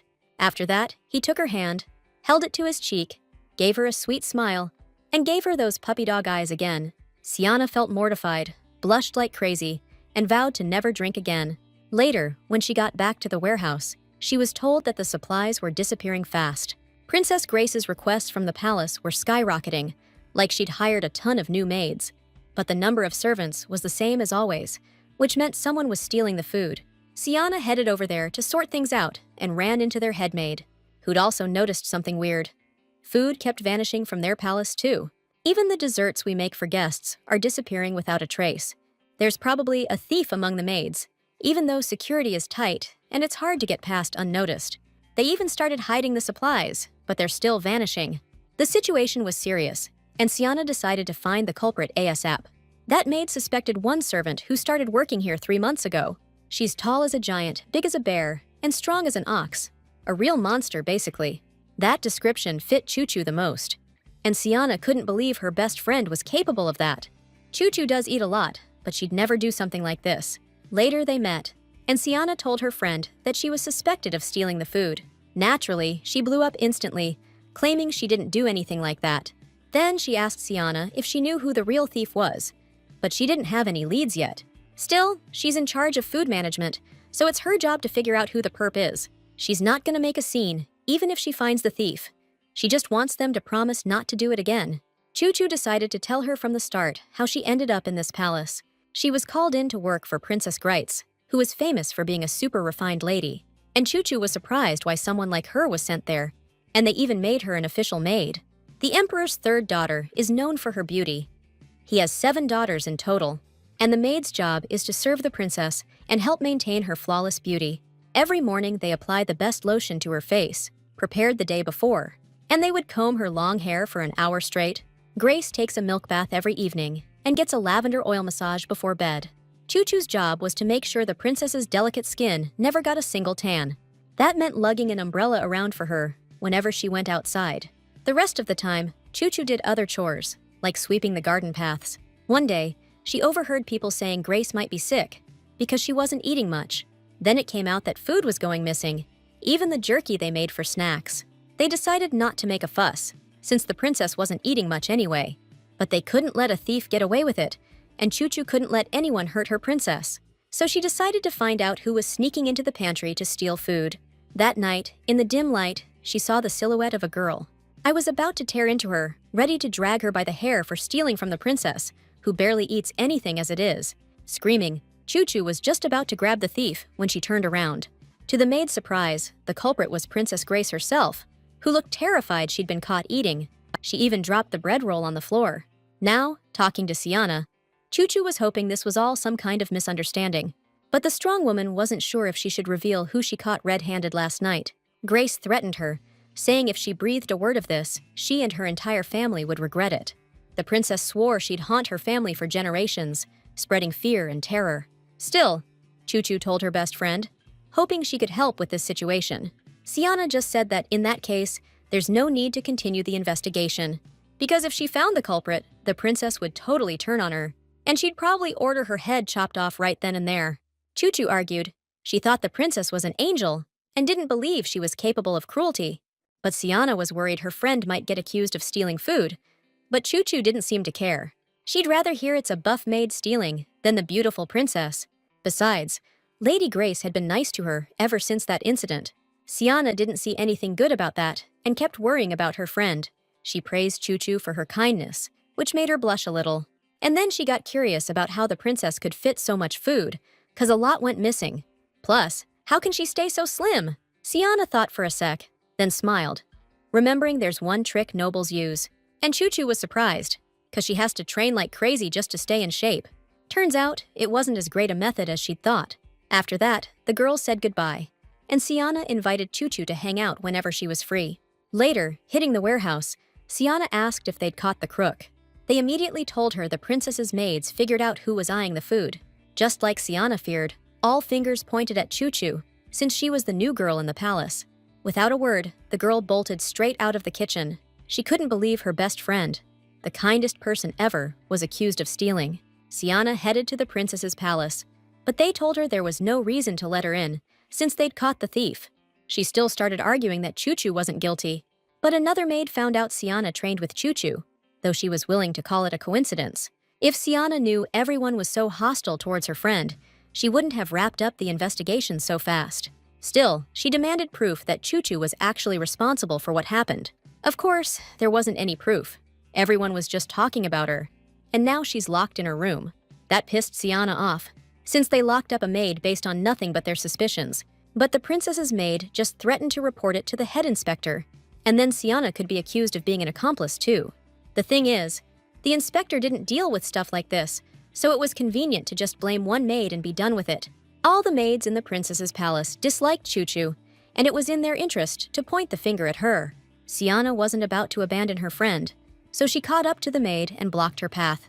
Then she demanded, real angrily, to see the princess. She got shut down, told Lady Grace doesn't talk to mid-level maids. Figuring she wasn't getting in, Siana turned around and left, but only 'cause she's got other ways to play this. Later, Princess Grace was at her table, getting served her usual tiny portion of food. She also got a note from that maid, Siana. After a while, they met up in the garden, and the maid gave her a polite hello. The princess cut right to it, asking if Siana knew who the real culprit was. Then she demanded she spill everything she knew about the case. When Siana pointed the finger at the princess, she realized the maid just wanted to get her friend off the hook. Besides, the maid doesn't have any actual proof, and the only one who knows the truth is locked up tight and won't say a word without permission. Siana had a theory. She asked around about rumors and figured out that Lady Grace usually eats next to nothing. A normal person would have passed out from eating that little a long time ago. So, she started suspecting the princess was getting food somewhere else. Grace started arguing, saying she's a princess and couldn't possibly be eating on the side, especially so much. Otherwise, she'd be as fat as a pig by now. But Siana knew that nobles go to extremes to keep their figures, and one of the tricks is to pig out first. then force yourself to throw up. That way, you never gain weight no matter how much you eat. But it puts a huge strain on your body. All that puking makes it a pain to swallow, and it'll drain you mentally. Then, you start throwing up without even trying, just because you're scared of gaining weight. Trust me, all this can really mess you up. The princess was curious how a simple servant knew all this, but Siana had been through it herself, and claimed she knew a way to escape this hell. Besides, Your Highness doesn't need to expose the culprit, but she does have to free Choo-Choo. And if Lady Grace agrees to this, Siana promised to help her. Choo-Choo was soon released and, as ordered, headed to the princess's study. But when she walked in, she was genuinely surprised. She wasn't expecting to see Siana there, not just present, but sitting right next to the princess. Lady Grace said she knew they were friends, and that the maid came with her service. First, the friends hugged, and Choo-Choo even bragged that she finally got some decent rest, which was good enough for her, because more rest, and she'd start losing muscle. Grace remembered her maids reporting that they'd ID'd the culprit. She was even surprised, because she already knew the truth. Still, she decided to frame Choo-Choo, hoping to make it up to her with money later. But right now, she had a sharp lump stuck in her throat. Just then, Choo-Choo started thanking the princess for letting her out. Lady Grace told her not to thank her, admitting she didn't want to lock her up. Then she guiltily scolded herself for secretly swiping food from the warehouse. The maids were scratching their heads.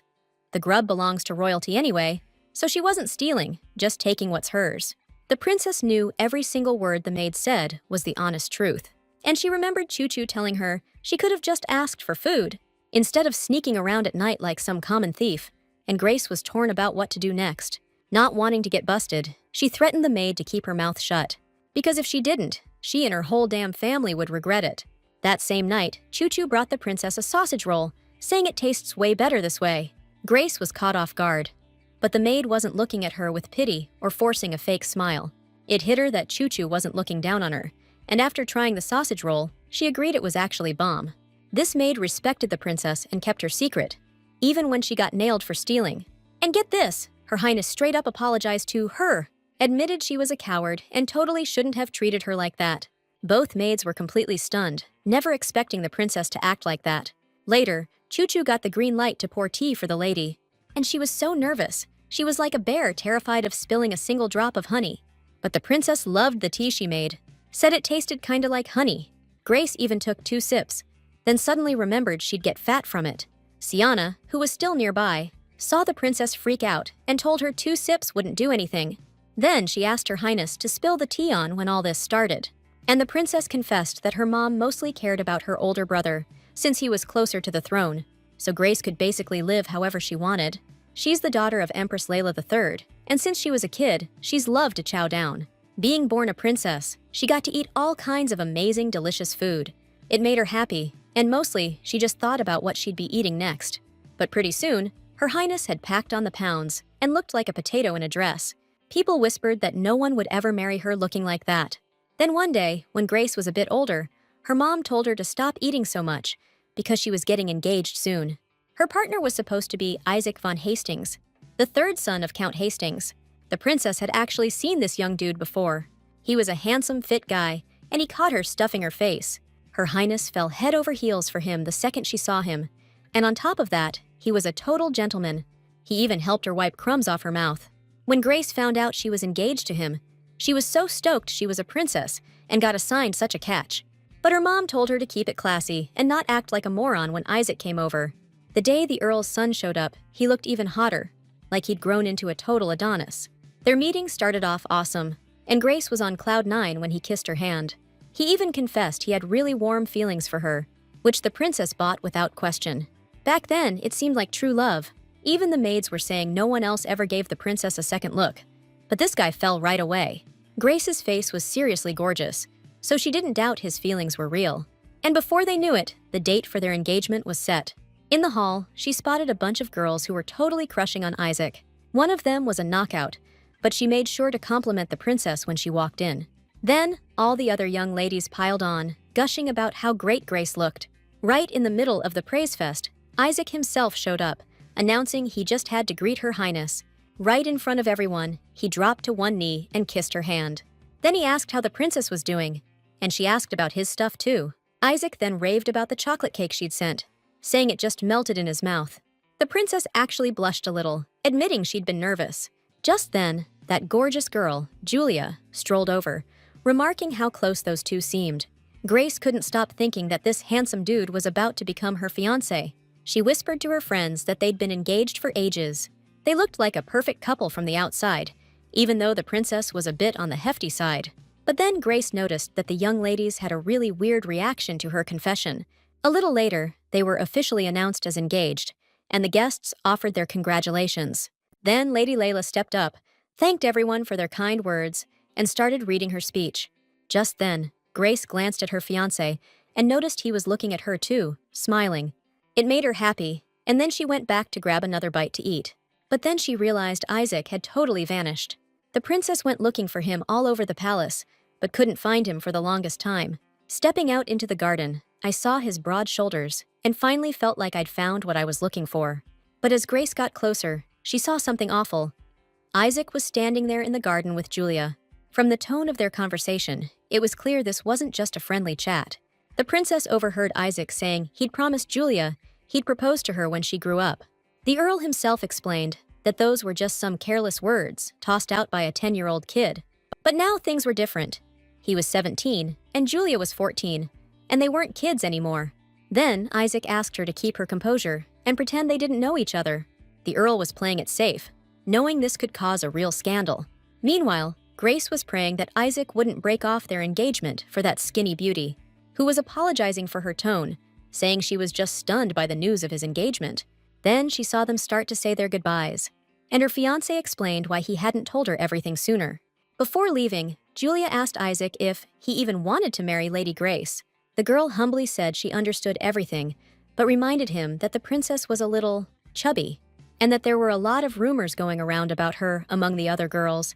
The bride was fuming at this point, guessing what was coming next. Supposedly, in her tight pink dress, and with her pale skin, Grace looked more like a pork sausage. Grace wanted to jump out of hiding and tear the mouth off the jerk who was talking about her like that. She was barely holding back when Isaac suddenly said he already knew all these rumors. Plus, he'd never liked fat girls, and Julia didn't understand why he wanted this marriage so badly. Grace wanted to scream that she knew exactly how her fiancé really felt. He explained that the marriage was super beneficial for his family, and he had no choice but to suck it up. Now the princess knew all those compliments about her beauty were total BS, and bummed out, she just bailed. Her dress brushed against some bushes, and Isaac and Julia realized someone was nearby. The princess went back to her place totally crushed. She didn't even feel like taking out that hottie anymore. She just wanted to crawl into a hole and cry forever. Her face was already a complete mess of tears when she got to the mirror and collapsed in front of it. But from that day on, she started dieting, and 3 months later, Isaac turned 17.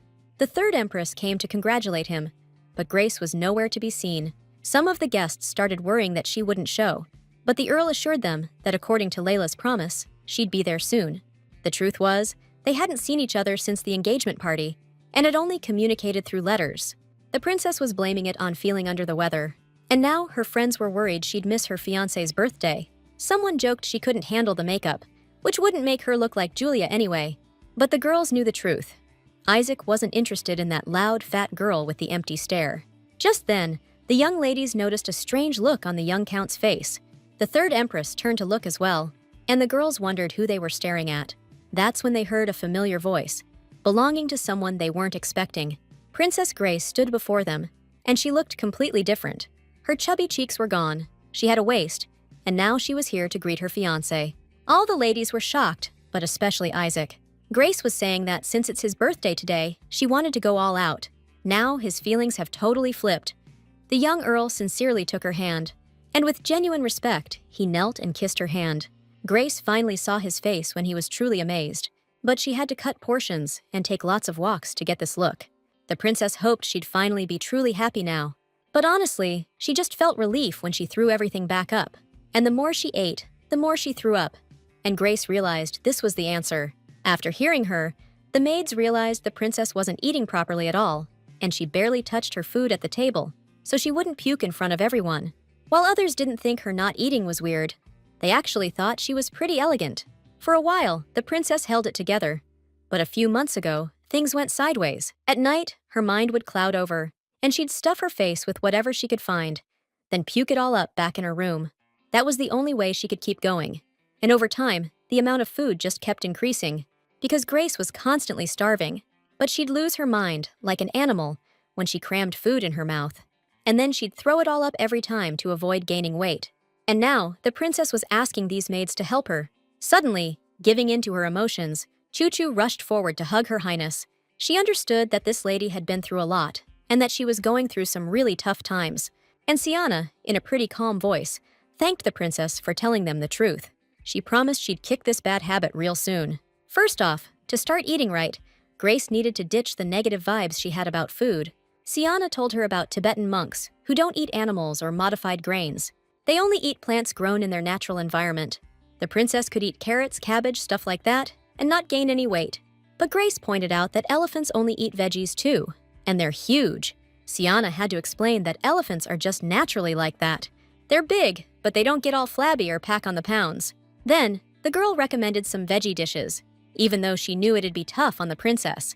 After all, she was deep into her bad habit, but she swore she'd give it her best shot. So we gotta figure out how to keep her from puking. And Siana said exercise after eating might help. This ain't no regular job, like Grace thought at first. Exercise is just how knights train, you know? And honestly, any movement counts as exercise, even just a walk around the block. Thing is, the princess was scared of getting a tan and ruining her pale skin. Siana realized Her Highness wanted to keep that delicate, elegant princess look. But then Choo-Choo suggested working out indoors, and even showed off her own muscles as an example. That freaked Grace out, because she didn't want to end up looking like a bear. Siana calmed her down, explaining that Choo-Choo wouldn't push her too hard. Just make sure she moved around more. She also asked if Grace had any problems with her teeth or a sore throat when swallowing, because if she keeps making herself throw up, she'll just wreck her body, and it'll only get worse from there. Her teeth'll start falling out, one after another. Her throat'll get raw, and she won't be able to eat at all. Then it's game over, and Her Highness will just kick the bucket. That argument scared Lady Grace big time. She definitely didn't want to die. After she promised to train with Choo-Choo, the girl dragged some dumbbells into the room and started showing her how to lift and lower this workout gear to build up muscle. Choo-Choo brought the princess the lightest dumbbells, but still doubted she could even lift them. But she was super surprised when Her Highness smoothly copied the exercise she'd been shown. Still, Choo-Choo was worried, knowing the princess had a fragile skeleton, the kind only a few people have. Then she added that regular exercise would help her build some muscle. Grace panicked and dropped the dumbbell, almost twisting her wrist. But she reminded me she wants to eat right, but is totally against turning into a she-bear like the maid. Then, Choo-Choo brought her an omelet with veggies, like Siana recommended. And Her Highness didn't just scarf that thing down, she straight up licked the plate clean. She thought it was all super tasty, and she felt satisfied. But her face immediately twisted in horror, and she felt like puking before she started getting fat. Still, she remembered Siana's advice and started to hold back. After a while, Siana learned that the princess was doing well, and even upped her training sessions. Now she was happy for Grace, realizing she had worried for nothing. Siana had her own physical labor. Now she had to move sacks. She'd hoped becoming a maid would make her stronger, but realized her strength has its limits too. Another sack, and she almost ate it, tripped right up. Then Rashid caught her. He popped up out of nowhere, like a jack-in-the-box, but said he was just checking on the warehouse. Then he admitted he was messing with her, and he really wanted to see Siana. Ever since their last run-in, when he said she was playing him like a fiddle and she kissed him, she bolted. He thought it was flirting, but she just wasn't tracking his train of thought. And while she was blushing again, Rashid just thought she was freaking adorable. His Highness was suddenly dying to pull her close and just hold her. But seeing her practically having a meltdown, he figured it wasn't gonna happen, and not here anyway. Noticing Siana still had work to do, Rashid offered to help, and she took him up on it. Together, they finished up pretty quick, and she thanked him for the assist. And then it hit her again. How handsome he was, and still not corrupted by power. Plus, he was turning out to be super caring, which you wouldn't guess at first glance. She was so lost in thought, she poked his muscles without even realizing it, and Rashid was like, "What are you doing?" Realizing what she'd done, Siana freaked out and started apologizing like crazy. But His Highness totally got that she liked his physique and rolled up his sleeve to flex for her. And for a few moments, Siana just stared at his biceps, completely hypnotized, like she was jealous. If she had even half that muscle, her job would be way easier. That's when the prince pictured her with ripped muscles, even though he'd still think she was cute that way. But he mostly liked that she was so petite, easy to hold in his arms. That made Siana blush and turn away, and Rashid just went back to daydreaming.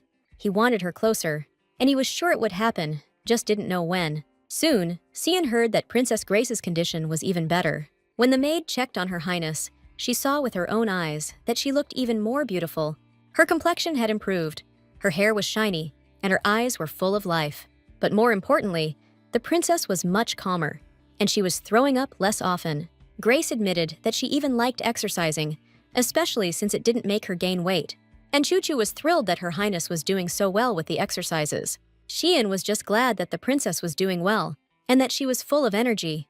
And she wasn't even embarrassed when Choo-Choo compared her to world-class athletes. And to show what results she'd achieved, she lifted a table, demonstrating her physical strength. Just then, they heard someone coming in, and Choo-Choo barely managed to yank the table away from the princess before anyone saw it. The maid who walked in announced that Isaac was there to see Her Highness. Then, he himself walked in. His face was dead serious, and he carried himself with complete confidence. Grace thanked Choo-Choo for her work and asked her to leave them alone. She didn't waste any time, only promising to make tea for Her Highness and her guest. Isaac commented that the princess seemed to have a good relationship with her maid, but he told her not to forget her position and to be careful not to be swayed by others. He also expressed his concerns, mentioning that Her Highness didn't look quite like herself. After all, she's his fiancée, and he didn't expect her to greet him looking so disheveled. A princess should always look perfect, though Grace didn't see anything wrong with how she looked. They're engaged. Plus, she told him he can come over whenever he wants. Isaac, realizing he embarrassed Her Highness, explained he came because he missed her. Also, he heard from Empress Layla that Grace hadn't left her room in ages, and he got worried. But she couldn't tell him she was just trying to kick her bad habits. Still, she was happy her fiancé was worried about her and assured him she was totally fine. Isaac also heard the princess was eating more, so she didn't look so run down. But her baggy, rumpled dress told him she'd been lying in bed all day. The guy was worried she'd go back to her old self, and Grace shuddered at the thought. To cover, she claimed she was only eating vegetables and working out. That's how she's controlling her weight and overall feeling way better. Isaac was surprised to hear his fiancé was working out, since that's usually night stuff. He even tried to talk her out of it, saying he really liked the way she looked now. He wanted her to be delicate and elegant, and suggested she eat less to keep the weight off. Later, Choo-Choo brought the princess a salad dinner, but made it filling enough to actually satisfy her. But Grace wouldn't even let her in, declaring she wasn't gonna eat it. She even yelled at the maid when she begged her to at least try a bite. Her Highness decided to keep on living the same old way, because she thought it was the only way to be loved. She didn't even care that this puking habit could actually kill her. It was better than being disgusting in Isaac's eyes, as far as she was concerned. Realizing she couldn't handle it alone, Choo-Choo called Siana for help, who was asking for permission to come in. But now the princess wasn't even responding, and the maids were starting to freak out, thinking she might have passed out. So Siana just opened the door and went in to see what was going on. Grace was kneeling on the floor, looking like a thundercloud, chanting that she wasn't gonna eat. And even if she did eat something, 'cause she was starving, she'd just puke it right back up. Even then, she was scared that something might still stay in her stomach. Seeing Her Highness like that, Choo-Choo got super scared for her and rushed over, covering her with a blanket. She begged her to stop, but the princess just got angrier and shoved the maid away. Her Highness was terrified of getting chubby again, like she used to be. And if that happened, Isaac would break off their engagement and marry that little twerp, Julia. If Grace got fat, even the maids would hate her again and start spreading rumors about her. The princess thinks she's the prettiest in the palace, but she'll be useless if she gets fat. Then she just started bawling, and the maids waited a few minutes, knowing the tears would bring some relief. And then Siana pitched another idea and explained it, that the only person Her Highness should worry about is herself, and she shouldn't think about those who don't even love her. For a second, Her Highness seemed interested in the suggestion, but then sadness took over again, and the tears flowed even harder. To comfort the poor thing, the maids hugged her, because hugs usually help ease suffering. Later, when Grace calmed down a bit, Siana told her not to worry, and nobody would find out about today. At that moment, Siana seemed like a high-ranking maid who'd served the royal family for a long time. The princess even figured Siana had faced a similar problem because she understood her so well. Then she asked me to tell my story. Grace was curious how Siana managed to get out of it. And in a slightly sad voice, she said that she had a similar story and that she desperately wanted love. But when she stopped trying to beat her eating disorder, everyone started hating her and ditched her. Even her parents doubted they could marry her off looking like that. And then she realized it was a poison eating her from the inside, and the little doll she used to be vanished.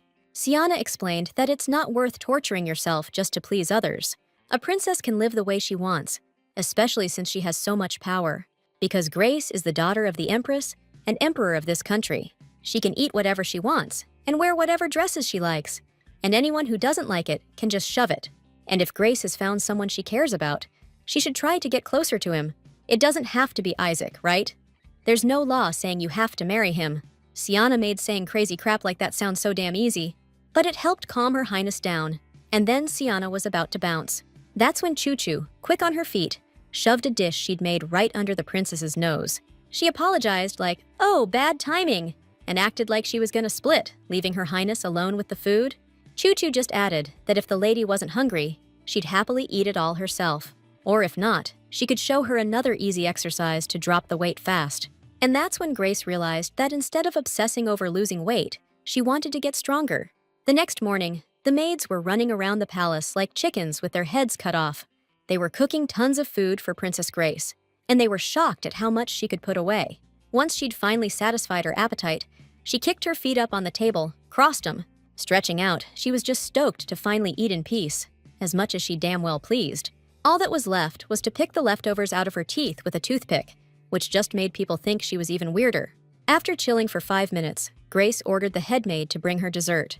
The maid dared to suggest the lady would get fat again, but the princess twisted her words around, so she ended up being the one in the wrong. The maid swore she only wanted Her Highness's happiness and obediently went to fetch the dessert. Choo-Choo decided to stir the pot, hinting that even a dog gets left alone while eating, but this one dared to contradict the princess. After Grace had her fill of the sweet stuff, it was time to get to work. She could lift a seriously heavy weight, and her muscles had gotten so big, even she loved it. Just then, Isaac burst in, screaming hysterically that the princess was going to ruin her figure. Grace then bragged that she was getting stronger thanks to a training device Choo-Choo made for her, and she was proud she liked it. Plus, she hated wearing makeup anyway. A freaked-out Isaac started begging her to reconsider. He even got down on one knee, explaining that it was wrong. But this time, the princess just got pissed, and she started chewing him out for daring to scold the daughter of the most respected people in the country, the rulers of the empire. That kind of thing usually gets you punished, and Isaac realized he'd gone too far, but he just stayed kneeling there, watching Grace's sweet face fill with rage. She yanked her hand away from him in disgust because he dared to make fun of her. Now the guy realized he'd screwed up and started apologizing. He was probably afraid his bride wouldn't be the most beautiful flower in the empire. But no matter how he tried to weasel his way out, Her Highness wasn't buying a single word. She slapped him so hard, even Choo-Choo got spooked. The princess then sneered, saying the young earl had such dainty little arms, and now she knew why. He might be a nobleman who loves the cushy life, but you can't call him a strong man with those noodle arms. Lady Grace finished by telling him to hit the gym for once. Later, His Highness Rashid showed up at Siana's workplace again. She asked what was up this time, and it turned out he just wanted a drink. Before that, he dropped by, because he was craving fruit. Then he came to check out the menu. And another time, he showed up to grab some pet food. Siana was worried that Rashid was going to cause trouble for her, maybe even a scandal. That's when her relatively chill life as a maid bites the dust.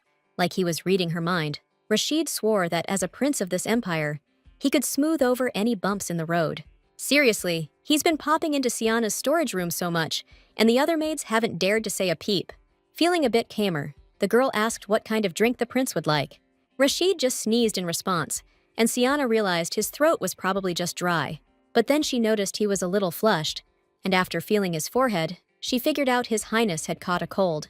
She started scolding him, telling him not to screw around and to get his butt back to bed and get some rest. Rashid couldn't rest. He'd lived on the battlefield since he was 13, and he'd been wounded, even broken bones before. There was even a time he got hit with a poisoned arrow, messed up his insides, and almost died. Compared to that, he didn't see anything scary about a cold, saying it was just like a leaf brushed past him. Siana was against it though, saying the leaf could be poisoned and put him in danger. Even if everything seemed fine, she urged him to be careful so complications wouldn't arise. After that, Siana suggested taking him to the palace and starting treatment. Later, the girl helped His Highness into bed, and then she got ready to leave. But then Rashid grabbed her apron and said his throat was getting tighter and his temperature was rising. The girl didn't get why he wouldn't ask the other servants for help, but she couldn't leave him like that either. Then she made him milk with honey and ginger. After just 1 cup, His Highness should feel a lot better.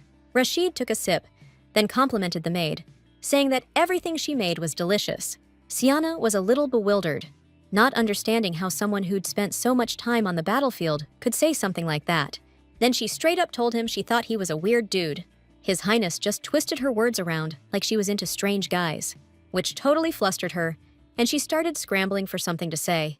Rashid just took it as a win, like he was her type, according to her own words. Siana thought it was total nonsense, like he was delirious from the fever. She went to tuck him in tighter, and that's when he said he really liked her taking care of him. She didn't want to hang around him for long and asked him to give the job to someone else. Back at her post, Siana thanked the maids for their hard work. Today was her last day at this gig. The maids were happy with her too, and as a thank you, they had a little gift for her. They made her a necklace of acorns and nuts, so now she can grab a snack while she works. Then Siana spotted Jean, who was quiet as a mouse all of a sudden. She called her over to say goodbye too, but just for now, since they'd see each other soon. The 3 maids saw Siana off, heads bowed with respect and obedience, and once she stepped across the threshold, she could proudly say she was now a mid-level maid. Of course, Siana went right back to the Ruby Palace, missing Eris, and noticed she looked great. Guess the Empress had been taking good care of her this whole time. She got curious how the little one managed the Empress, and asked her to spill all the details. The little princess tilted her head, a little embarrassed, saying that Grandma must like her, because even when she was clanging dishes and smacking her lips while eating, the Empress wasn't even giving her notes, just watching her and tossing out compliments now and then. Even when Eris threw tantrums, the Empress never once lost her cool. The kid figured her grandma was just missing her own granddaughter a lot, so she was being extra nice. Goldria even gave her these old dresses, which the little one thought were totally tasteless. The twin maids were getting all worked up about how much the little princess had been through. They even started sniffling when they heard she'd missed them a ton. Then the twins started quietly bickering about who'd get to take care of Her Highness first. That just made the princess think they were even weirder, even though they'd gotten promoted. After a while, a royal carriage pulled up to the Ruby Palace. When little Eris saw who climbed out, she started complaining, not wanting to see those guests. That was Princess Grace, and she wasn't here to see Eris, but Siana. Plus, she got a whole new hairstyle. She wanted to show it off to the maid and, just chat about old times. Thing is, Eris hated it when other people hung out with her maids, so she demanded Grace leave. Even though her face was twisted up with anger, Grace still thought she was cute. Just then, Siana showed up and, seeing Her Highness, asked what brought her here. But then she spotted Choo-Choo sniffling behind the princess and got a little worried. Turns out, the powerhouse just really missed Siana and even apologized to Oris for the surprise visit. The little princess couldn't believe that's the only reason the maid came all the way here with Her Highness. At that, Choo-Choo decided to take her leave, so she wouldn't interrupt the sisters' chat. Siana agreed that it wasn't cool to just barge in like that, especially to ruin the master's mood with tears. She was just putting on a show, pretending to give her friend a serious dressing down. It worked, and Grace jumped in, saying she was super happy to see her sister, which is why she came to visit. Then the princesses agreed to have some tea, after which each one hoped they could bail as soon as possible. The emperor's daughters settled in a gazebo where the sun wasn't blazing, even though Grace wasn't as scared of getting a tan anymore. Meanwhile, Choo-Choo was asking Siana why the princesses were suddenly acting so nice. Already drinking tea, Grace knew she had to start the conversation and asked if Aris already had a fiancé. She explained she wasn't trying to give any advice and admitted she was a little jealous of the kid, but she asked her to postpone the engagement as much as possible, or even better, not do it at all. Because as she gets older, she'll see her partner in a totally different light, not the way it was in the beginning. The girl realized something must have happened with Grace's fiancé, and Grace confessed that she felt uneasy around him. A princess is supposed to be composed, keep up appearances, and speak in a gentle voice, right? No matter what, she has to stay elegant and chill, and absolutely no cussing. Then, like they'd planned it, both princesses announced that if a guy's making demands, you better follow them too. Choo-Choo was a little surprised to see the sisters getting along so well. While the imperial daughters were chatting, another guest showed up. Empress Angela came with her son, but seeing Eris was busy, she decided to come back later. Get Eyes, though, noticed the boy was giving her a weird look. They explained he wanted to draw her, and the princess agreed. Iris was also itching to watch her little brother work, and the boy's mom noticed things were starting to repeat themselves. Something similar happened last time too. Meanwhile, Prince Rashid got a letter from his folks saying they're gonna stay at the spa longer, which meant His Highness was stuck organizing the rose banquet all by himself, and it was coming up fast. It's this yearly thing, and the big rule is everyone's gotta show up with a date. And that rule definitely applied to the guy running the whole show. That's when Sol freaked out, realizing His Highness still didn't have a fiancée. But he suggested Rashid take this chance to find a lady who could eventually become his wife. This girl also needed to understand the prince's personality, but he wasn't feeling it at all. For some reason, he just wasn't into girls, which started all sorts of scandalous rumors about him. The truth was, Rashid was only interested in animals. He even thought about bringing one as his date to the banquet. And he thought that was kinda cute. The guard was at his wit's end, terrified His Highness would die an old bachelor. But then he remembered there was one woman in the kingdom who really caught the prince's eye. So, he boldly suggested Lady Siana as a partner for the rose banquet.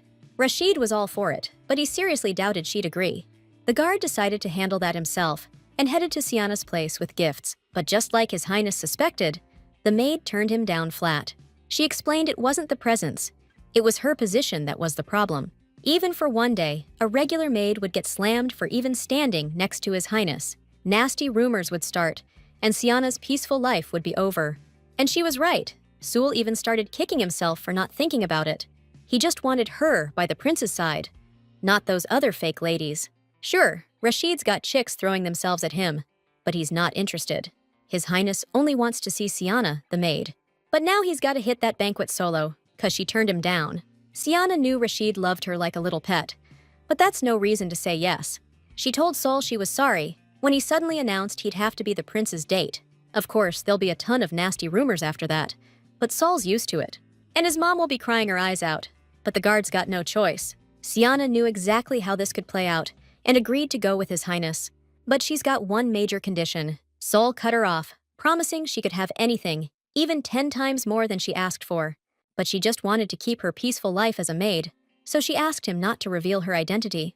That might be a little tricky, seeing as how a lot of people in the palace already know her face. Siana told the guard not to sweat it. She'd take care of her appearance herself. For Sul, the main thing was setting up a fake identity for her. After a while, Siana headed to the imperial palace. And the second Rasil saw her, he was practically jumping for joy, like a little kid. Plus, he was super stoked she'd accepted the offer. But she didn't get why he hadn't asked her himself. It's like his ego was too fragile to have a noble prince asking a maid for a favor. Rashid explained that a request from him might seem like an order, so he was worried. He finally realized sending someone else would have been a total cop-out. Then Rashid dropped to one knee and kissed Siana's hand, which totally stunned her. Pressing his cheek against her hand, the prince thanked her for agreeing to his tough request. Siana, kinda charmed by his face at that moment, asked him to fill her in on the details of the banquet. It's an event celebrating the goddess of roses and love, so having a partner is a must. Plus, the organizer has to do the opening dance, no exceptions. His Highness noticed Siana was listening way too seriously and figured she didn't believe in love. The girl thought love was super rare, like a miracle, especially in royal families. So yeah, this whole kind of event is a little shocking to her. She thought they just had to make an appearance at the start, but the prince told her not to worry or stress about it. But then Siana just announced she was going to go all out since she agreed to come. She even asked Rashid to practice dancing with her right then and there. Meanwhile, somewhere else, a carriage carrying other banquet attendees was heading down a forest road. This red-haired dude, Kiran, was holding a locket with Siana's photo inside, and his sister, Carolina, was telling him to ditch that thing and forget about the girl. Everyone figured Princess Siana died the day the kingdom of Aslan fell, but Kiran wasn't buying it. They never found her body, so she's definitely alive, just somewhere else. The redhead woman knew the kid had a serious thing for that princess, but the reason they came here was to strengthen ties with the imperial family, and she wasn't gonna stand by if Kiran's love life started messing things up. The guy told his mom not to worry, swearing he hadn't lost it enough to do anything stupid. Calming down, the woman promised to help him out once she finished her own chores. Kiran himself never stopped believing he'd find Siana, no matter what. And when he did find her, he'd never let go of her hand again. Meanwhile, Rashid noticed the maid was dancing unbelievably well, really feeling the beat. The girl mentioned she used to be a princess, but never thought that skill would come in handy. As for the prince, it seemed like he was dancing for the first time. His Highness really hadn't learned to dance, or rather, he hadn't had time for that kind of stuff. Back then, there was a war going on, and Rashid didn't have the chance. Siana couldn't even believe that the most powerful heir to the imperial throne, dude picked a seriously tough road to become prince. She couldn't figure out why His Highness was even going through all this. But hey, it wasn't the only weird thing. Then, all of a sudden, Siana, after apologizing for being blunt, straight up asked Rashid why he still didn't have a fiancé. Just like the rumors said, the prince declared he wasn't into girls, but he saw something special in Siana. That kinda shocked the maid, and Rashid gently touched her face, fixing a strand of her hair. Siana's face reminded him of a white bun with 3 round beans. It made her look super cute. Now she was even regretting asking that kind of question in the first place, and she just asked to keep practicing the dance, noting that Rashid was a quick learner. Later, Siana told Aris that she'd be her brother's partner at the banquet, and hoped she'd take it okay. But the princess was obviously jealous of the maid, who apparently has a thing for someone else in the royal family, and she declared she wasn't just gonna sit back and watch. To that end, the princess planned to make sure Siana reeked of her scent from a mile away. So, on Her Highness's orders, the twins grabbed the maid by the arms and dragged her to the bathroom, where they rubbed her down with the same oils Princess Aris uses. The little princess also didn't want her maid looking like a slob at the banquet. She wanted Siana to be the most beautiful one there. Actually, Siana was planning on dressing herself. They even gave her money for it. And now she had to repay His Highness for his generosity and really put in the effort. Siana didn't fight the prep, but she did ask them to get lavender oil ready for her next bath. She also requested a different conditioner for her hair, so it wouldn't get so tangled. Siana seemed a little sus to the princess because of that. But that's exactly why she liked her, so Aris gave the maid everything she asked for. The next time Siana met the prince, he couldn't stop staring at her. She even wondered if she had something on her face. But Rashid just noticed something was different about her. He was actually making progress with his dancing too, which kind of surprised him. But he knew he'd learned to dance well thanks to Siana, and he was grateful for it. She caught that weird look on his face again, and he was way too close. Then she confessed that she couldn't make it to rehearsal tomorrow because she had to pick out a dress and jewelry for the banquet. And since she's trying to keep her identity secret, she needs to be totally prepared. Plus, Rashid can't go dress shopping with her because it'll be obvious she's his partner. No way you can hide Rashid's face like last time, because this ain't no peasant festival. We could run into a whole crowd of noble ladies out shopping for the banquet. Completely hiding his identity is going to be impossible anyway, and Siana didn't even want to pick out a dress with him. After explaining all that, the maid was about to head out. But the prince stopped her, and as soon as she turned around, he shoved a candy in her mouth. It was a chocolate candy with raspberry filling, and she thought it tasted incredible. Still, she asked him to be a little more polite and give them to her wrapped next time. Rashid just gave her a sweet smile, but promised to grant her request. Watching her walk away, the prince noticed how small she was. But she had these quick, cute little steps. Standing there like that, the maid reminded Rashid of a chipmunk. This bloodthirsty prince sure knows how to lay on the charm when he talks to people. But it's all an act. Rashid's ice cold. There's not a human bone in his body. The prince could chop off some random dude's head without a second thought. But around this short, kinda cute maid, His Highness actually seems like a normal dude. Sol, the guard, couldn't believe this 17-year-old could smile like that. Rashid was even surprised himself that he liked Siana so much. He wanted to feed her tasty food every day, and hold her and pet her when she yawned. His Highness wanted to take her for walks whenever he got bored. Hearing all that, Sol realized the prince thought Siana was a squirrel, and knew he was officially losing it. That's when it hit him. Would His Highness even let Siana go if she wanted to leave the palace?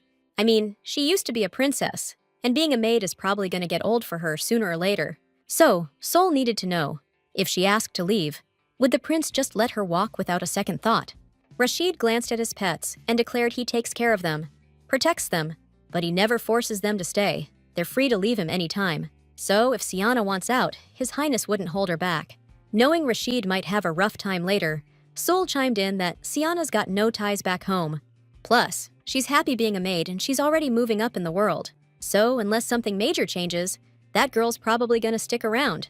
Unless someone shows up out of nowhere and suddenly she gets the princess itch again. Word on the street was, a big shot delegate from the mystical upper crust had arrived for His Highness. Meanwhile, Siana's brain was working overtime, figuring out accessories that would hide her identity and help her blend in. The twins and Aris were practically begging Siana to let them tag along. But she went to the fitting alone, to a shop that didn't even have a sign. That meant it was a secret shop, one that was seriously discreet about its customers. Stepping inside, Siana was a little blown away. It looked like an empress's walk-in closet. The saleswoman noticed this customer didn't exactly scream aristocrat, but wasn't exactly a commoner either. Siana felt a little awkward, but turning back wasn't an option anymore. Besides, they had some seriously exquisite designs here, maybe even with some hidden meaning. Then Siana asked them to put together a dress, accessories, the whole shebang. She's looking at spending around 10,000 gold coins. Seeing how surprised the clerk was, Siana assured her the money wasn't stolen or fake. She even offered to pay up front, but the salesgirl told her not to worry about it. Then, Siana asked them to get a silk dress, something that screams elegance and luxury. For a necklace, she wanted white pearls with a century-old diamond. They called in the head designer to put it all together, and he agreed the necklace looked amazing with her skin tone. He also noticed that she clearly knew her stuff when it came to this kind of thing. The designer and the clerk figured this girl was from some noble family, so they couldn't afford to screw things up. The saleswoman suddenly remembered she'd messed up at the beginning and worried it would cause problems. In the end, Siana got herself a whole new outfit and still had cash to spare. So, she asked to take a look at the gift accessories. The girl decided to treat her friends and wanted to see everything they had. Sol, the guard, got the first gift, even teared up, thought he didn't deserve it. But Siana told him not to feel obligated, saying she bought it with leftover cash. Siana picked out presents for all the people she cared about and her awesome co-workers. Princess Eris was a little surprised, but grateful for the thought. Choo-Choo was totally touched, didn't know how to thank her friend for the little trinket. Siana also got something for Lacey, the little artist, and once that was handled, she could get back to dance practice with His Highness. Then Rashid, with this innocent smile, asked if Siana had a gift for him too. Turns out she didn't get him anything, and he started whining about how she doesn't love him, but that wasn't the real reason. She deliberately didn't buy anything because she thought Rashid would like something else better, and you could tell from her face that she wasn't going to spill the beans just yet about what it was going to be. But His Highness wasn't bummed out at all. On the contrary, he felt kinda stoked. Today was their last dance rehearsal, and Siana told Rashid to not forget everything he'd learned. But he didn't want her to leave yet and begged her to spend a little more time with him. Siana refused, because the banquet was like 3 days away, and she didn't want to get in the way of the preparations. Plus, she had to get ready herself, and Rashid hoped she wouldn't turn into someone else. The girl wanted to explain something to him, but just said goodbye until the banquet. Later, that redhead chewed out Karain for talking smack about His Highness, but the dude swore he was trying his hardest to keep up with the etiquette. And Carolina just remembered with a jolt how it all really went down. They went in to see the prince right when they announced the delegate from the magic merchant group. These guys make rare magic stones and deal with some seriously specialized stuff. That's why they're respected by the emperor himself, Rashid's dad. And when they walked in, they were stoked, realizing the rumors about his looks were true. But for some reason, the woman felt like His Highness was hiding something behind that pretty face. Then she introduced herself as Carolina, daughter of the mystic merchants, and greeted the prince. But His Highness didn't even acknowledge the greeting, and you could feel this creepy vibe coming off him. It just confirmed it for the girl. All the handsome guys are jerks. Then, she subtly nudged Kiran to introduce himself too. But the guy had other things on his mind. He couldn't forget that this bloodthirsty prince had destroyed the kingdom of Aslan, Princess Siana's homeland. Because of him, she went missing, so Kiran wasn't exactly thrilled to say hello. Caroline noticed and apologized, explaining that her brother's lady had gone missing, so he was a little out of it. Rashid just glanced at them like they were clowns and wondered what gift they'd brought. He was hoping it might be a bow tie for Chuk Chuk or some sweets for Niam Yam. That's when Sol reminded Rashid that, according to his position, he should engage with the guests. Then the prince guessed that the missing girl must have been so beautiful that the redhead had completely lost it. And he explained that she had a round face with bright eyes and was basically a sweet treat made from top-quality flour. And he lost this girl because of some jerk who couldn't wait to spill blood. But he was gonna find her. He swore to himself he'd never let this woman out of his arms again. Rashid, dripping with sarcasm, said he'd pray the guy's wish came true. Once outside, Carolina told her brother to get lost, maybe even go find a girl. Kiran wasn't planning on doing anything else, convinced he'd find Siana for sure. He prayed she'd just hold on a little longer, and they'd meet again. The next morning, as soon as Siana woke up, the twins offered her breakfast, but she refused, and they got worried that she'd lost her appetite. Iris showed up right then, promising to stick with the maid to the end, and asked why she wasn't eating. Truth was, Siana didn't want the corset squeezing her, plus she wanted to avoid bathroom trips. The twins started getting ready for the preparations, and they planned to start with makeup. While they were getting ready, Eris fell asleep at the table, and they woke her up when everything was set. The second the princess saw how gorgeous her maid had become, she couldn't contain her excitement. But Grace's beauty that day was different. She looked like a sleek black panther. Isaac trailed behind her, confused why she hadn't worn the dress he'd sent. But the princess couldn't wear it because it was too small. Then she snapped at her fiancé, saying he didn't know anything about sizes and couldn't see that she didn't fit into tiny dresses anymore. Grace used to be a doll, but now she's a different person. She even told Isaac that if he liked the dress so much, he should wear it himself. They both felt awkward around each other now, and the princess suggested they walk around separately. The Earl begged her to forgive him. He just wanted Grace to look like she used to. Carolina spotted the princess and realized the rumors were true. Then she saw a girl who looked like Princess Sienna, but it turned out she just had the same hair color. It was Carolina's joke, but Kieran got super bummed out. The girl told her brother not to get his hopes up and to clean himself up, because His Highness is about to show up, and they're potential big money clients, so he can't screw this up. If Kieran messes this up, his sister threatened to lock him away, and he can kiss Sienna goodbye forever. The guy figured it was best to play along for now, so his sister would help him find her later. Then, they heard people whispering that His Highness had arrived alone. Rashid addressed the guests from the steps and told them not to worry, his partner would be here soon. And again, the whispers started. Everyone trying to guess who the prince's partner would be. His Highness was losing his mind waiting to see who it'd be. They hadn't seen each other for 3 days, but Sienna promised she'd arrive at the banquet, looking the part. She even promised to play the part of a stuck-up, arrogant princess at the banquet. And to make sure no one recognized her, Sienna was going to dress completely differently. But Rashid couldn't figure out how she'd hide her kind eyes and sweet, round face. Soon, His Highness spotted a girl in a stunning dress with wavy hair flowing down her back. Rashid only realized it was Sienna when she announced it was an honor to be with the prince tonight. The girl stepped closer to the guests, stood before His Highness, and introduced herself as Rosanna. Then, a pleasant melody started, getting the event guests ready to dance. Rashid grabbed Sienna's hand, still not believing she could pull something like this off. Her dress completely hid her true status, and her face was hidden under all that makeup. The girl realized the makeup looked so good, because she'd gotten used to it back when she was a puppet. But this was the first time she'd worn it since then, and that wasn't even what was bothering her right now. Sienna noticed the prince was dancing way better than he had on the last day of rehearsals. Rashid explained that he'd been practicing like she asked, but she never thought he'd actually do it. She couldn't help but laugh when she found out Sul helped him. She even tried to picture it. But since the prince had actually listened to her, Sienna promised to show him something special. The dance usually ends with a bow to each other, but she decided to make an exception tonight. And just for His Highness, Sienna gave him a hug. That totally made his day, and seizing the opportunity, he dipped her and laid one on her, just to make the moment unforgettable. Later, Prince got approached by Count Harrington, who reminded him about visiting before the battlefield. And as a welcome back gift, the Count sent him a little something. Rashid didn't remember getting anything, but Sienna noticed there was Harrington wine. Looks like the guests are about to have a pretty good time. Sienna knew His Highness wasn't exactly thrilled about schmoozing with the other nobles, so she decided to mingle herself, hiding her face behind a fan. She strolled over to Lady Reinhardt and started chatting about her long journey. People started whispering that Rosanna seemed stuck up and arrogant, but followed etiquette to the letter. They also couldn't figure out how she knew so much about the guests. When answering questions, the girl didn't reveal anything personal besides her name.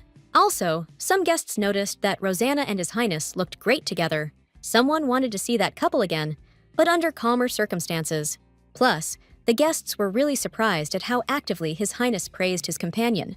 The girl hoped the banquet would end without a hitch, when suddenly she heard a familiar voice. It was Kieran's voice, the kid who often visited her kingdom because of the magic-loving new queen. Back then, that boy always stood up for the princess. And now it seemed to him that he knew this beauty in the red dress. Sian wanted to confess, but she couldn't reveal her identity right now, and stated they didn't know each other. She was sure Kieran wouldn't figure her out, because her current face was different from her real appearance. That's when Carolina chimed in, saying her brother was losing it because his friend went missing. After that, the dude just stormed off, totally bummed out. And Sienna realized they were talking about her, because Kieran always looked out for her. Now it's eating her up inside, having to fake it around him like this. A little later, Carolina and her brother headed for the exit, but Kieran kept glancing back at Sienna. Something was telling him she wasn't leveling with him. Then he reminded his sister that she promised to help him find Siana after the banquet. He added that he'd been on his best behavior, just like she wanted, smiling politely at all the stuck-up nobles. Carolina agreed, saying her brother was more compliant than usual, and it really paid off. Once she agreed to help, Kieran started asking about the girl who arrived with His Highness. He was dying to know more about this woman. He could see she had a different face and a totally different vibe, but something was bugging him. Kieran was completely hooked by the way this beauty looked at him. Now, thinking back on that look, Kieran was reminded of the princess's face, the one he saw as a kid and could never forget.